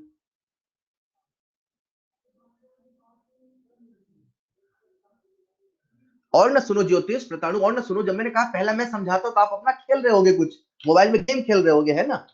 वो पबजी आ गया क्या? कैसे समझोगे? ज्योतिष बेटा कह रहा है सर पहला वाला नहीं समझ में आया, नहीं सुनो तो और क्या होगा। चलिए नेक्स्ट वाला, अरे -10 डिग्री सेल्सियस है। एक ही जैसे कई सवाल होते हैं, एक नहीं सुनो तब भी अगला समझ में आता है, बशर्ते सुनना चाहो तब तो। सुनो, -10 डिग्री सेल्सियस, हाँ ठीक है, बर्फ रखी है -10 पे, लिक्विड अपने आप बनेगी कि मजबूर करना पड़ेगा? सर अपने आप तो नहीं बनेगी। सर -10 डिग्री सेल्सियस पे बर्फ अपने आप नहीं पिघलती। सर अपने आप नहीं पिघलती मतलब प्रोसेस नॉन स्पॉन्टेनियस है, मतलब प्रोसेस नॉन स्पॉन्टेनियस है। और अगर प्रोसेस नॉन स्पॉन्टेनियस है तो delta S total negative, delta G positive. Non spontaneous के लिए सर आपको कैसे पता चला नॉन स्पॉन्टेनियस? यार -10 पे थोड़ी बर्फ पिघलती है। सर हमें कैसे पता चला -10 बर्फ नहीं पिघलती? अरे बर्फ देखा है, जीवन में देखा है, थोड़ा बहुत तो देखना पड़ेगा। वही बच्चों से बर्फ ही नहीं देखा है तो रहने दो बेटा, फिर तो -10 पे बर्फ नहीं पिघलेगी बेटा। Delta S total negative, delta G positive. चलो डेल्टा एस सिस्टम की बात करते हैं, बोलो। सिस्टम सॉलिड से बना लिक्विड, हाँ नॉन स्पॉन्टेनियस है, हम मजबूर कर रहे हैं तो हो जैसे आपको पढ़ा रहे हैं। नींद जल्दी आती है, नींद स्पॉन्टेनियस है, पढ़ाई स्पॉन्टेनियस नहीं, पर मजबूर करके पढ़ा तो जाता है ना। -10 पे बर्फ अपने आप नहीं पिघलेगा, पर पिघला तो सकते हैं ना। हेलो, मतलब सॉलिड से बना लिक्विड, डेल्टा एस पॉजिटिव, क्या बात है। अगला आप सब मुझे बताएंगे, फोर्थ वाला। सबसे पहले delta S total, delta S total जल्दी से। 10 डिग्री सेल्सियस बर्फ लगी रखी है, अपने आप पिघलेगी आपसे पूछ के पिघलेगी, अपने आप पिघलेगी आपसे पूछ के पिघलेगी? सर अपने आप पिघलेगी। स्पॉन्टेनियस है कि non spontaneous? Sir spontaneous. Spontaneous delta S total sir positive, delta G sir negative, delta S system solid से बना लिक्विड, सॉलिड से बना liquid, delta system positive. Alright, क्या बात है। अगला आते हैं फिफ्थ में, addition of HCl in Ag plus solution. हमने Ag प्लस में HCl मिलाया, मिलाएंगे तो रिएक्शन होगी अपने आप की नहीं होगी? हाँ सर मिलाएंगे तो क्या आपका वेट करेगा HCl, भैया रिएक्शन कर लें, ऐसा तो नहीं होगा ना, रिएक्शन तो अपने आप होगी। पीपीटी अपने आप बनेगा। स्पॉन्टेनियस नॉन सर स्पॉन्टेनियस है, स्पॉन्टेनियस है तो delta S total positive negative sir positive, delta G, अरे delta G negative, delta S पे आ जाओ, डेल्टा एस सिस्टम, बताओ बताओ बताओ, delta S system, delta S system, delta S system, शानदार छा गए, delta S system negative.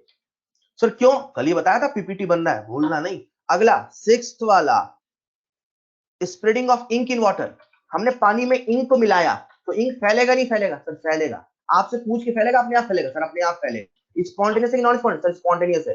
Spontaneous delta total positive, delta G negative. चलो आते हैं डेल्टा सिस्टम पे। पानी में बिल्कुल सुनसान सब कुछ बढ़िया था, जैसे आपने इंक मिलाया रैंडम हो गया, डिसऑर्डर हो गया, एंट्रोपी बढ़ गई, डेल्टा सिस्टम पॉजिटिव। अरे वाह यार। एक बच्चा लिख रहा है सर ये वाली पूछ कर फैलेगी। अच्छा अच्छा साहिल बेटा, अच्छा इंक आपसे पूछ के फैलेगी है ना भैया, फैल जाए कि नहीं फैले ऐसा। ऑल राइट ठीक है। आप सबके सामने स्क्रीन पर है अगला सवाल।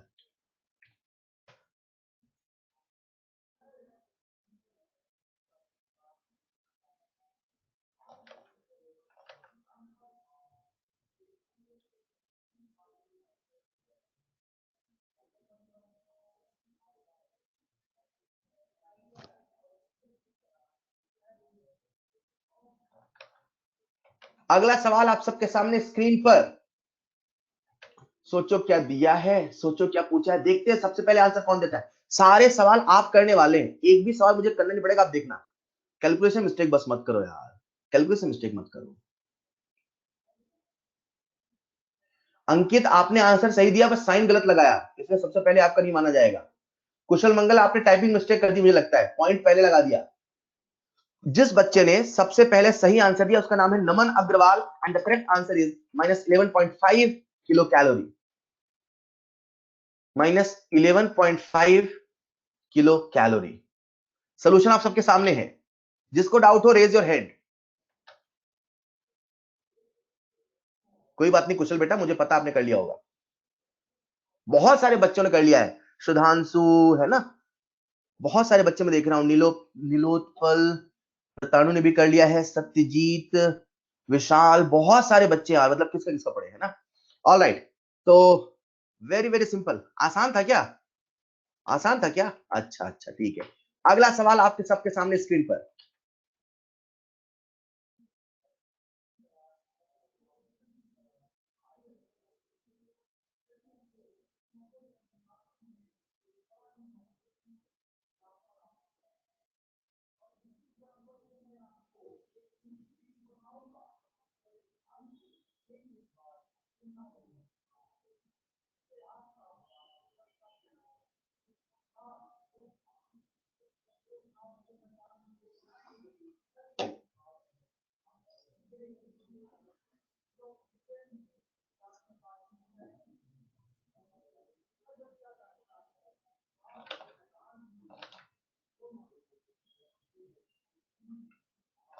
जो बच्चे कैलकुलेशन मिस्टेक कर रहे हैं, एक बार चुल्लू भर पानी में तैर के आना, देखना कैलकुलेशन मिस्टेक खत्म हो जाएगा।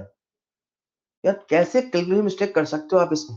आंसर आप सबके सामने स्क्रीन पर, and the correct answer is delta जी की वैल्यू है +70, नॉन स्पॉन्टेनियस। सोल्यूशन आप सबके सामने स्क्रीन पर। जिस बच्चे ने सबसे पहले सही जवाब दिया इस सवाल का, उसका नाम है अंकित रोशन। अंकित ने सवाल का जवाब सबसे पहले दिया, कई बच्चों ने दिया, आप सब काबिले तारीफ है, बट सबसे पहले तो सबसे पहले होता है बेटा। हाँ कई बच्चों ने दिया यार, मैं मना थोड़ी कर रहा हूं। अब एक राजेंद्र क्या कर रहा है तू, फूल पत्ती डायग्राम। ऑल राइट, मुझे ऐसा कोई है क्या जिससे सवाल सोल्यूशन देखने के बाद नहीं बना? Raise your hand. क्या ऐसा कोई है जिससे सवाल सोल्यूशन देखने के बाद नहीं बना? Raise your hand, raise your hand. क्या बात है यार, आप सब से बन गया, वाह। सोल्यूशन आप सबके सामने, प्रताड़ू क्या कर रहा है यार, जबरदस्ती हाथ खड़े कर रहा है। आप सबके सामने सोल्यूशन लिखा हुआ है, वैल्यू पुट करने में दिक्कत आ रही है क्या? डेल्टा जी बराबर delta H minus T delta S, delta S दिया है यार, हद घटिया सवाल है, हद घटिया सवाल है। आप सबके सामने स्क्रीन पर है अगला सवाल।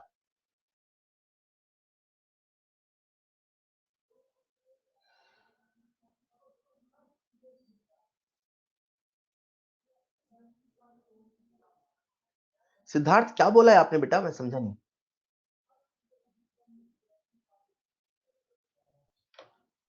हिंट दे देता हूं, hint number one, hint number one, delta H बराबर delta E plus delta NGRT. जिसको स्ट्राइक करना होगा कर गया होगा, बहुत बड़ा हिंट है, बाकी दिमाग लगाओ। जिसको स्ट्राइक करना होगा कर गया होगा।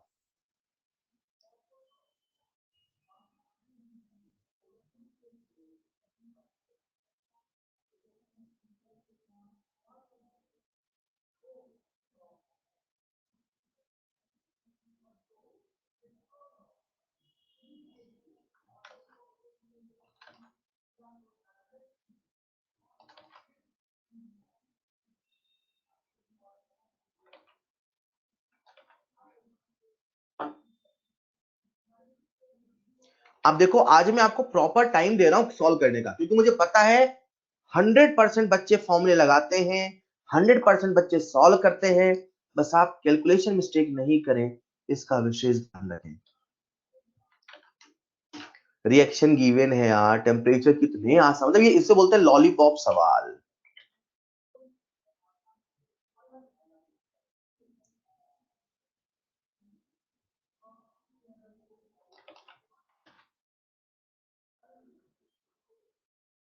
आंसर नहीं दिया अभिषेक आपने बेटा, आंसर नहीं दिया आपने। आंसर चाहिए, बनना और सही आंसर में जमीन आसमान का फर्क है। अभिषेक राजेंद्र, आपका आंसर सबसे पहले नहीं आता बेटा, सबसे पहले चाहिए। आंसर तो कई लोग देते हैं, सबसे पहले क्या बात है, समय होता है समाप्त and the correct answer is -600 calorie. एक बार सभी लोग सॉल्यूशन देखो, आप सबके सामने है। -600 कैलोरी। जिस बच्चे ने इस सवाल का आंसर सबसे पहले बिल्कुल सही दिया, उसका नाम है, उसका नाम है बेटा मोहम्मद सकलेन। आपने वैल्यू तो सही लिखी, यूनिट गलत लिख दिया, आपने जूल लिख दी। वैल्यू तो सही लिखी सकलेन, लेकिन आपने यूनिट जूल लिख दी, इसलिए आपसे क्रेडिट छीना जाता है।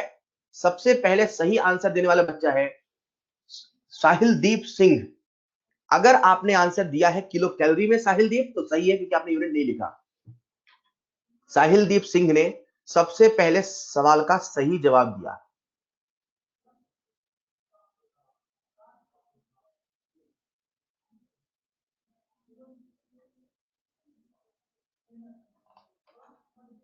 क्या किसी बच्चे को डाउट है इस सवाल में? अब सुना जो मैं कहने वाला हूं, अगला सवाल जो मैं दे रहा हूं, प्रॉपर टाइम लो, पूरी क्लास से सही आंसर चाहिए। प्रॉपर टाइम लो, जल्दबाजी मत करना। रेडी? जल्दबाजी नहीं, फॉर्मूला आपको पता है, सब कुछ करना, जल्दबाजी नहीं, सही आंसर चाहिए। अच्छा सवाल है, आप सबके सामने स्क्रीन पर। जल्दबाजी नहीं, मैंने पहले बोल दिया, बच्चे जल्दबाजी में गलत आंसर देते हैं इसका।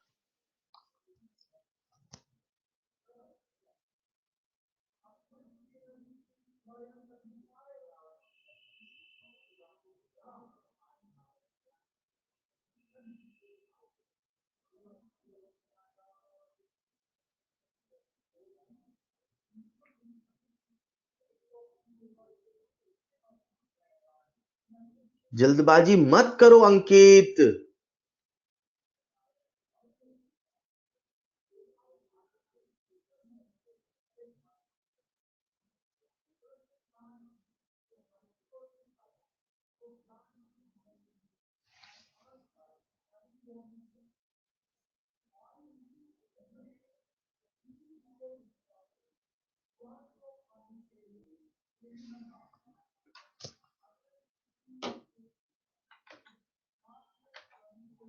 समय होता है समाप्त। जिस बच्चे ने सबसे पहले सही आंसर दिया उसका नाम है सुभाष। सुभाष ने सबसे पहले सवाल का आंसर बिल्कुल सही दिया।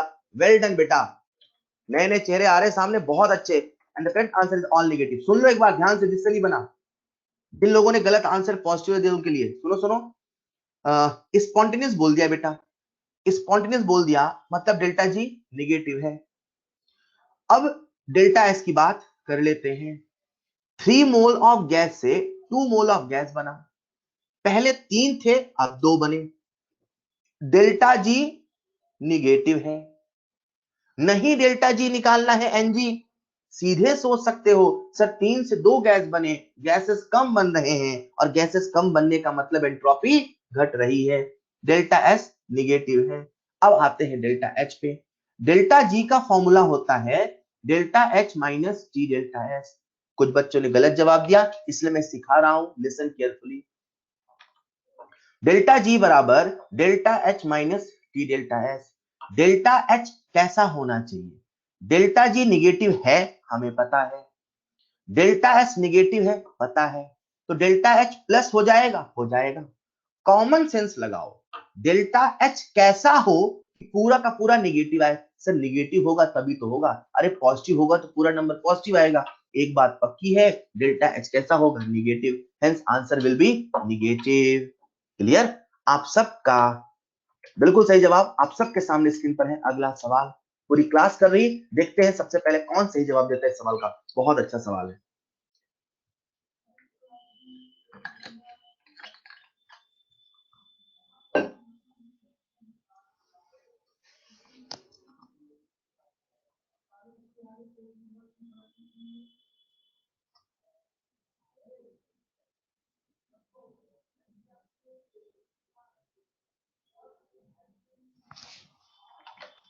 Hint number 1,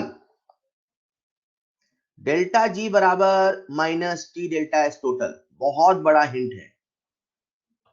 hint number 1, delta G बराबर minus T delta S total.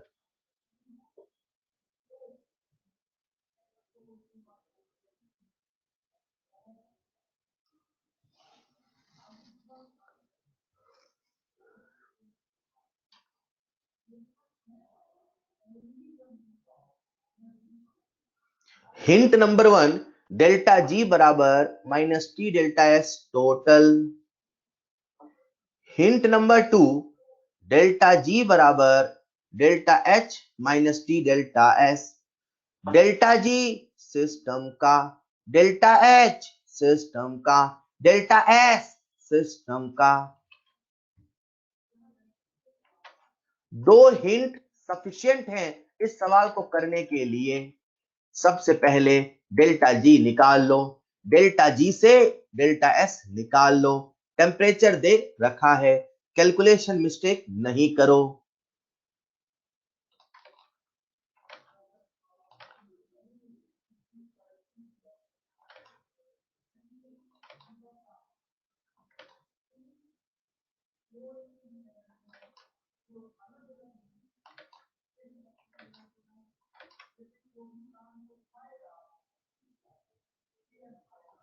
क्या बात है। और समय होता है समाप्त। And the correct answer is in front you. देखो बच्चों, सबसे पहले अपने को डेल्टा एस टोटल दे रखा है, डेल्टा एस टोटल से हम लोगों ने डेल्टा जी निकाल लिया, जहां दिखा रहा हूं वहां देखना। डेल्टा जी बराबर minus T delta S total, तो अपन ने डेल्टा जी की वैल्यू निकाल ली और वो आती है 16,000 किलो जूल पर मोल। सर डेल्टा जी क्यों निकाला? अरे सवाल पूछा है ना यार। अगला क्या पूछा? Delta S system. अब हमें पता है कि जो डेल्टा जी होता है वो सिस्टम का ही होता है। डेल्टा जी सिस्टम का है, डेल्टा एच सिस्टम का है, डेल्टा एस सिस्टम का है। डेल्टा जी अपन ने निकाल लिया, ये किलो जूल में है। डेल्टा एच भी किलो जूल में रख दिया। Minus T delta S solve करो, निकल गया। मुझे यकीन नहीं हो सकता किसी बच्चे से सवाल ये नहीं बने। सॉल्यूशन आपके सामने है।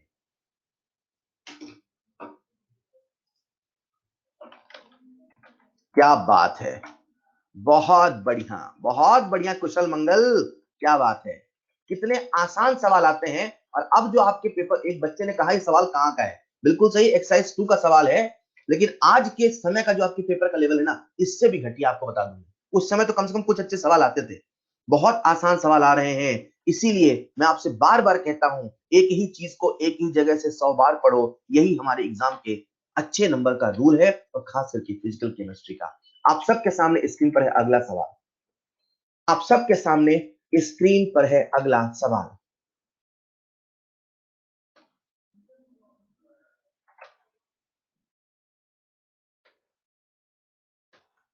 कोई दिक्कत नहीं मानस?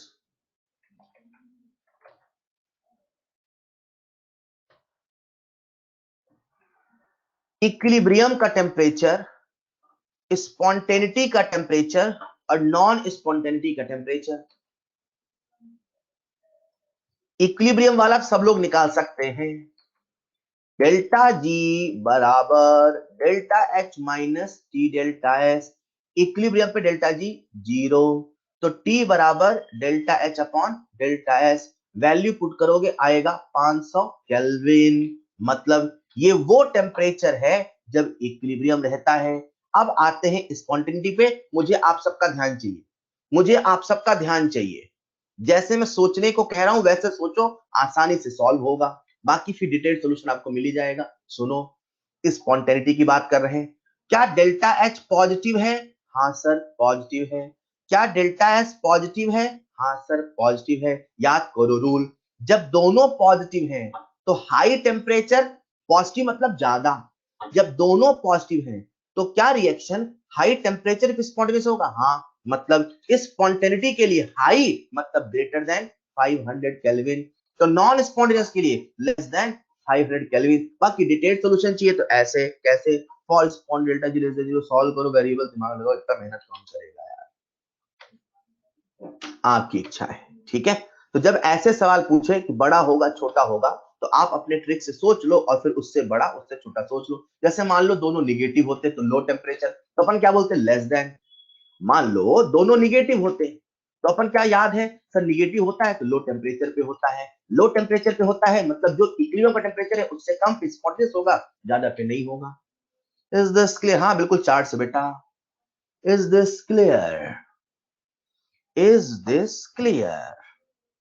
अगर आप सब सीख गए हैं तो आप सबके सामने स्क्रीन पर है आज की क्लास का बेहतरीन और आखिरी सवाल। आज की क्लास का बेहतरीन और आखिरी सवाल आपकी स्क्रीन पर। याद करना, तो डेल्टा जी होता है वो एक एक्सटेंसिव प्रॉपर्टी है। याद करना, डेल्टा एस भी एक्सटेंसिव प्रॉपर्टी है। खेल खत्म, अलजेब्रिक लॉ लगाओ, खुशी के गीत गाओ।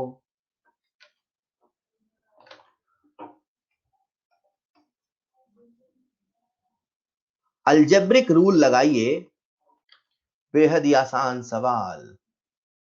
हमसे पूछा क्या है? Gibbs free energy delta G, formula क्या लगाएंगे? Delta H minus T delta S. Delta S दे रखा है साहब, दे रखा है। डेल्टा एस सर वही तो निकालना है, तो निकालो ना यार डेल्टा एस।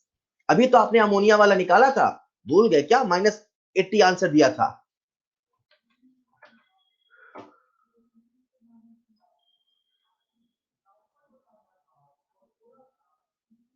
प्रॉपर टाइम ले, सही आंसर दे। प्रॉपर टाइम ले, सही आंसर दे।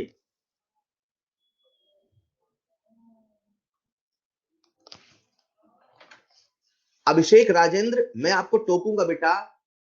आपने लिखा हो गया सर, आंसर नहीं लिखा, और आपने मैंने देखा किसी भी सवाल का एक दो सवाल का आंसर दिया नहीं दिया।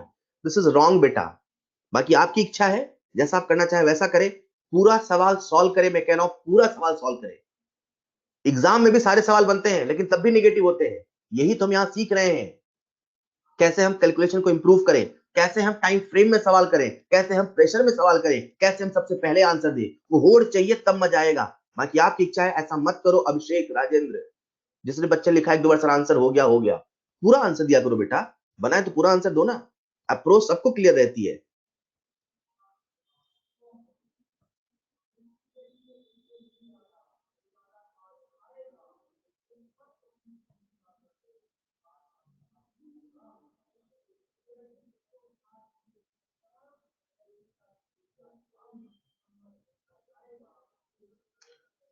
बहुत बढ़िया, बहुत बढ़िया।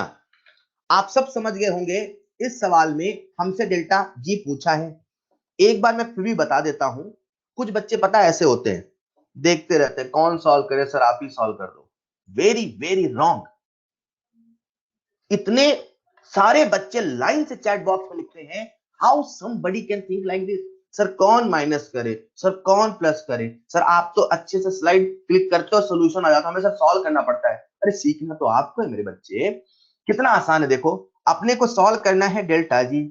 डेल्टा जी बराबर delta H minus T delta S. Solve तो करना पड़ेगा, न्यूमेरिकल एक आदत है, डालना तो पड़ेगा, बार बार बारंबार करना पड़ेगा। मैं शुरू से ही कह रहा हूं, आदत है, डालना पड़ेगा। डेल्टा जी बराबर delta H minus T delta S. क्या डेल्टा एच पता है? नहीं, चलो निकाल लेते हैं ना यार। डरते क्यों, फटाफट वैल्यू रखो।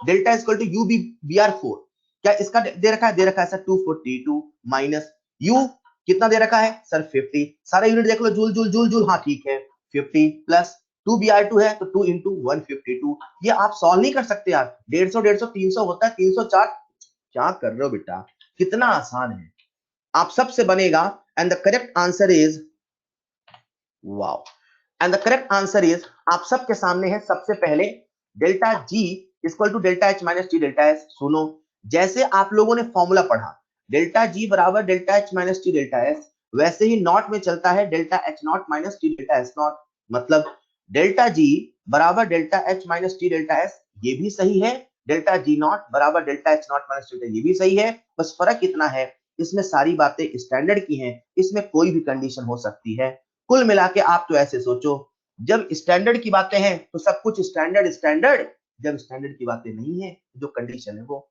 आंसर है -786.40। क्लियर, ये जो सवाल मैंने आपको बताए हैं, ये सारे सवाल के बेसिस पे आप मॉड्यूल सॉल्व करिएगा, जब मॉड्यूल में सवाल आपसे लाइन से बनेंगे ना तो कॉन्फिडेंस आपको डैम श्योर आएगा। बच्चों यहां तक था थर्मोडायनेमिक्स का सफर, नेक्स्ट क्लास हम लोग स्टार्ट करेंगे थर्मोकेमिस्ट्री। उसके पहले हम लोगों ने बात करी फ्लॉट की, राइट, हम लोगों ने बात करी स्लॉट की, एक अगला लॉ है जिसका नाम है फ्लॉट। फ्लॉट बोले तो first law of thermodynamics, slot बोले तो second law of thermodynamics, and float बोले तो third law of thermodynamics, right. मैंने आपसे कई बार कहा किसी भी सब्सटेंस की जो एब्सोल्यूट एंट्रोपी है उसे हम मेजर नहीं कर सकते इन जनरल, लेकिन आगे चल के एक लॉ आता है जिसका नाम है थर्ड लॉ ऑफ थर्मोडायनेमिक्स। आपके सिलेबस में बहुत इंट्रोडक्टरी है, बहुत इंट्रोडक्टरी है, राइट, तो इतना ही याद रखना है, इसके अलावा कुछ नहीं पढ़ना है। मतलब आज से कुछ साल पहले हम भी यहाँ बहुत कुछ बताया करते थे, लेकिन वही है कि समय के साथ जो आपका पेपर है उसमें कंटेंट अपडेट हो रहा है, जितना बता रहे हैं उतना ही पढ़ना है। मतलब हो सकता है आप कहीं से कुछ पढ़ो तो आपको कुछ एक्स्ट्रा मिले, नहीं पढ़ने की आवश्यकता है। क्लियर, थर्ड लॉ कहता है एब्सोल्यूट जीरो टेम्परेचर पर, कौन सा, एब्सोल्यूट जीरो टेम्परेचर पर entropy of pure crystalline solid, कौन, pure crystalline solid is taken as zero. सरल सी भाषा है, हम लोग कहते हैं जैसे जैसे टेम्परेचर बढ़ाएंगे वैसे वैसे एंट्रोपी बढ़ेगी। ऐसा आपने कहा था सर, जब हम टेम्परेचर को बढ़ाएंगे तो मॉलिक्यूल के अंदर एनर्जी बढ़ेगी, रैंडमनेस बढ़ेगी, मतलब एंट्रोपी बढ़ेगी। तो उल्टा भी तो सोच सकते हैं ना, जब टेम्परेचर घटाएंगे तो एंट्रोपी घटेगी, टेम्परेचर घटाते गए घटाते गए घटाते गए एंट्रोपी घटती गई घटती गई घटती गई, टेम्परेचर घटाते गए घटाते गए घटाते गए एंट्रोपी घटती गई घटती गई घटती गई, टेम्परेचर घटाते घटाते हमने जीरो केल्विन कर दिया। कितना कर दिया बेटा, जीरो केल्विन। टेम्परेचर घटाते घटाते हमने जीरो केल्विन कर दिया तो एंट्रोपी घटते घटते जीरो होगी। ऐसा उन्हीं के लिए होता है जो प्योर क्रिस्टलाइन सॉलिड होते हैं। क्रिस्टलाइन सॉलिड में एक्चुअली एक सिमेट्री होती है, अरेंजमेंट प्रॉपर होता है। अगर कोई सॉलिड अमॉर्फस है तो उसमें तो भूल ही जाओ, वो पहले से रैंडम है। अब अगर कोई सॉलिड क्रिस्टलाइन है तो उसमें सबसे ज्यादा सिमेट्री है। क्रिस्टलाइन सॉलिड की एंट्रोपी जीरो केल्विन पे जीरो होती है, उनमें से भी कुछ एक्सेप्शन है जैसे कि NO और NTO, they are crystalline even though उनकी एंट्रोपी, इवन दो उनकी एंट्रोपी जीरो नहीं हुई, they are crystalline, NO N2O CO CO2 mixture of isotopes and ice, ये सब के सब क्रिस्टलाइन सॉलिड हैं, लेकिन फिर भी इनकी एंट्रोपी एब्सोल्यूट जीरो पे जीरो नहीं होती है, कुछ सब्सटेंसेस की एब्सोल्यूट जीरो पे जीरो होती है। इसी वजह से कुछ क्रिस्टलाइन सॉलिड की हम लोग एंट्रोपी निकाल सकते हैं। ठीक है, कोई बच्चा मुझसे पूछ रहा है सर क्रिस्टलाइन सॉलिड क्या होता है, बेटा आगे चल के एक चैप्टर आएगा जिसका नाम है सॉलिड स्टेट। सॉलिड स्टेट में आप क्रिस्टलाइन सॉलिड का ही पूरा किस्सा पढ़ोगे, निश्चिंत रहो आपके सिलेबस में है, जान जाओगे। अगर अभी नहीं जानते तो परेशान मत हो, बस इतना याद रख लेना क्रिस्टलाइन सॉलिड के लिए ही प्लॉट अप्लाई होता है, क्रिस्टलाइन सॉलिड के लिए ही प्लॉट अप्लाई होता है, एब्सोल्यूट जीरो टेम्परेचर पे एंट्रोपी जीरो होता है, उसमें भी कुछ एक्सेप्शन होते हैं, NO N2O CO CO2 mixture of isotope और आइस। बस इतना याद रखो, दैट्स ऑल फॉर टुडे, मिलते हैं नेक्स्ट क्लास में, थैंक यू सो मच। आप सबसे रिक्वेस्ट है होमवर्क जरूर करेंगे, ठीक है, होमवर्क जरूर करेंगे। नेक्स्ट क्लास में हम लोग स्टार्ट करेंगे थर्मोकेमिस्ट्री, बहुत सारे अभी सवाल हैं। थर्मोडायनेमिक्स का जो डिटेल हिस्सा आता है वो फिजिक्स में आएगा, फिजिक्स और केमिस्ट्री मिलके पूरा थर्मोडायनेमिक्स बनता है। ठीक है, आप सभी को thank you so much.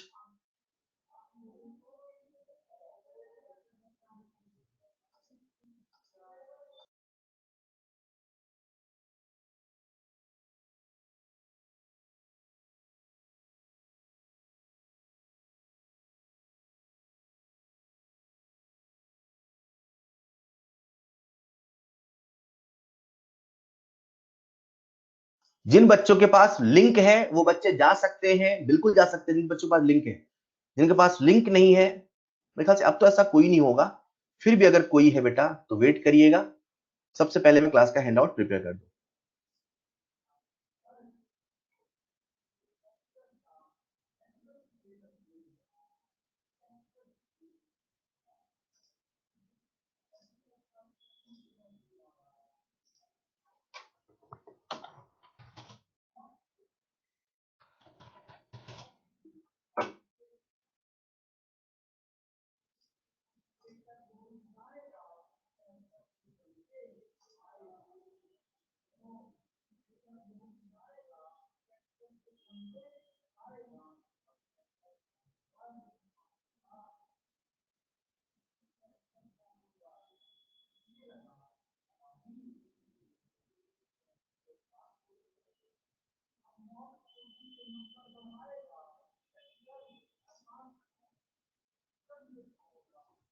Prajwal बेटा, कल आप मुझे मॉर्निंग में, है ना, 11-12 बजे के आसपास मैसेज कर सकते हो। कभी मैसेज करो, मैसेज कर दिया करो। मैं जैसे फ्री होता हूं उसे देख लूंगा। आपके जो डाउट है मैसेज कर दिया करो, और एक बार नहीं करो, 2-3 बार ऐसे क्वेश्चन मार्क करके भेज दो तो मैं देख लेता हूं, है ना। कई बार मैसेज ऊपर आ जाता है। ठीक है प्रज्वल, जिन बच्चों को डाउट हो ऐसा पूछ सकते हो।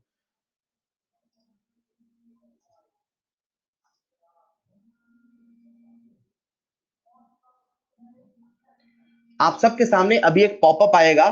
पॉपअप की मदद से भी आप आज की क्लास के हैंडआउट को डाउनलोड कर सकते हैं।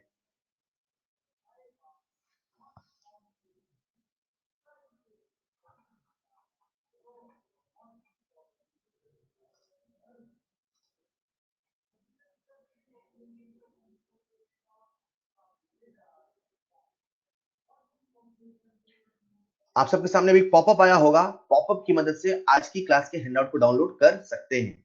आप सबके पास मेरा नंबर है, मैसेज करके, कॉल करके आप डाउट पूछ सकते हैं।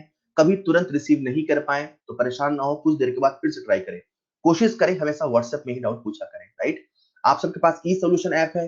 ई सोल्यूशन ऐप का भी सहारा ले डाउट पूछने के लिए। जब आप मॉड्यूल सॉल्व कर रहे हो तो एक सिटिंग में सॉल्व करें। होमवर्क कंप्लीट करना है, पूरा करना है।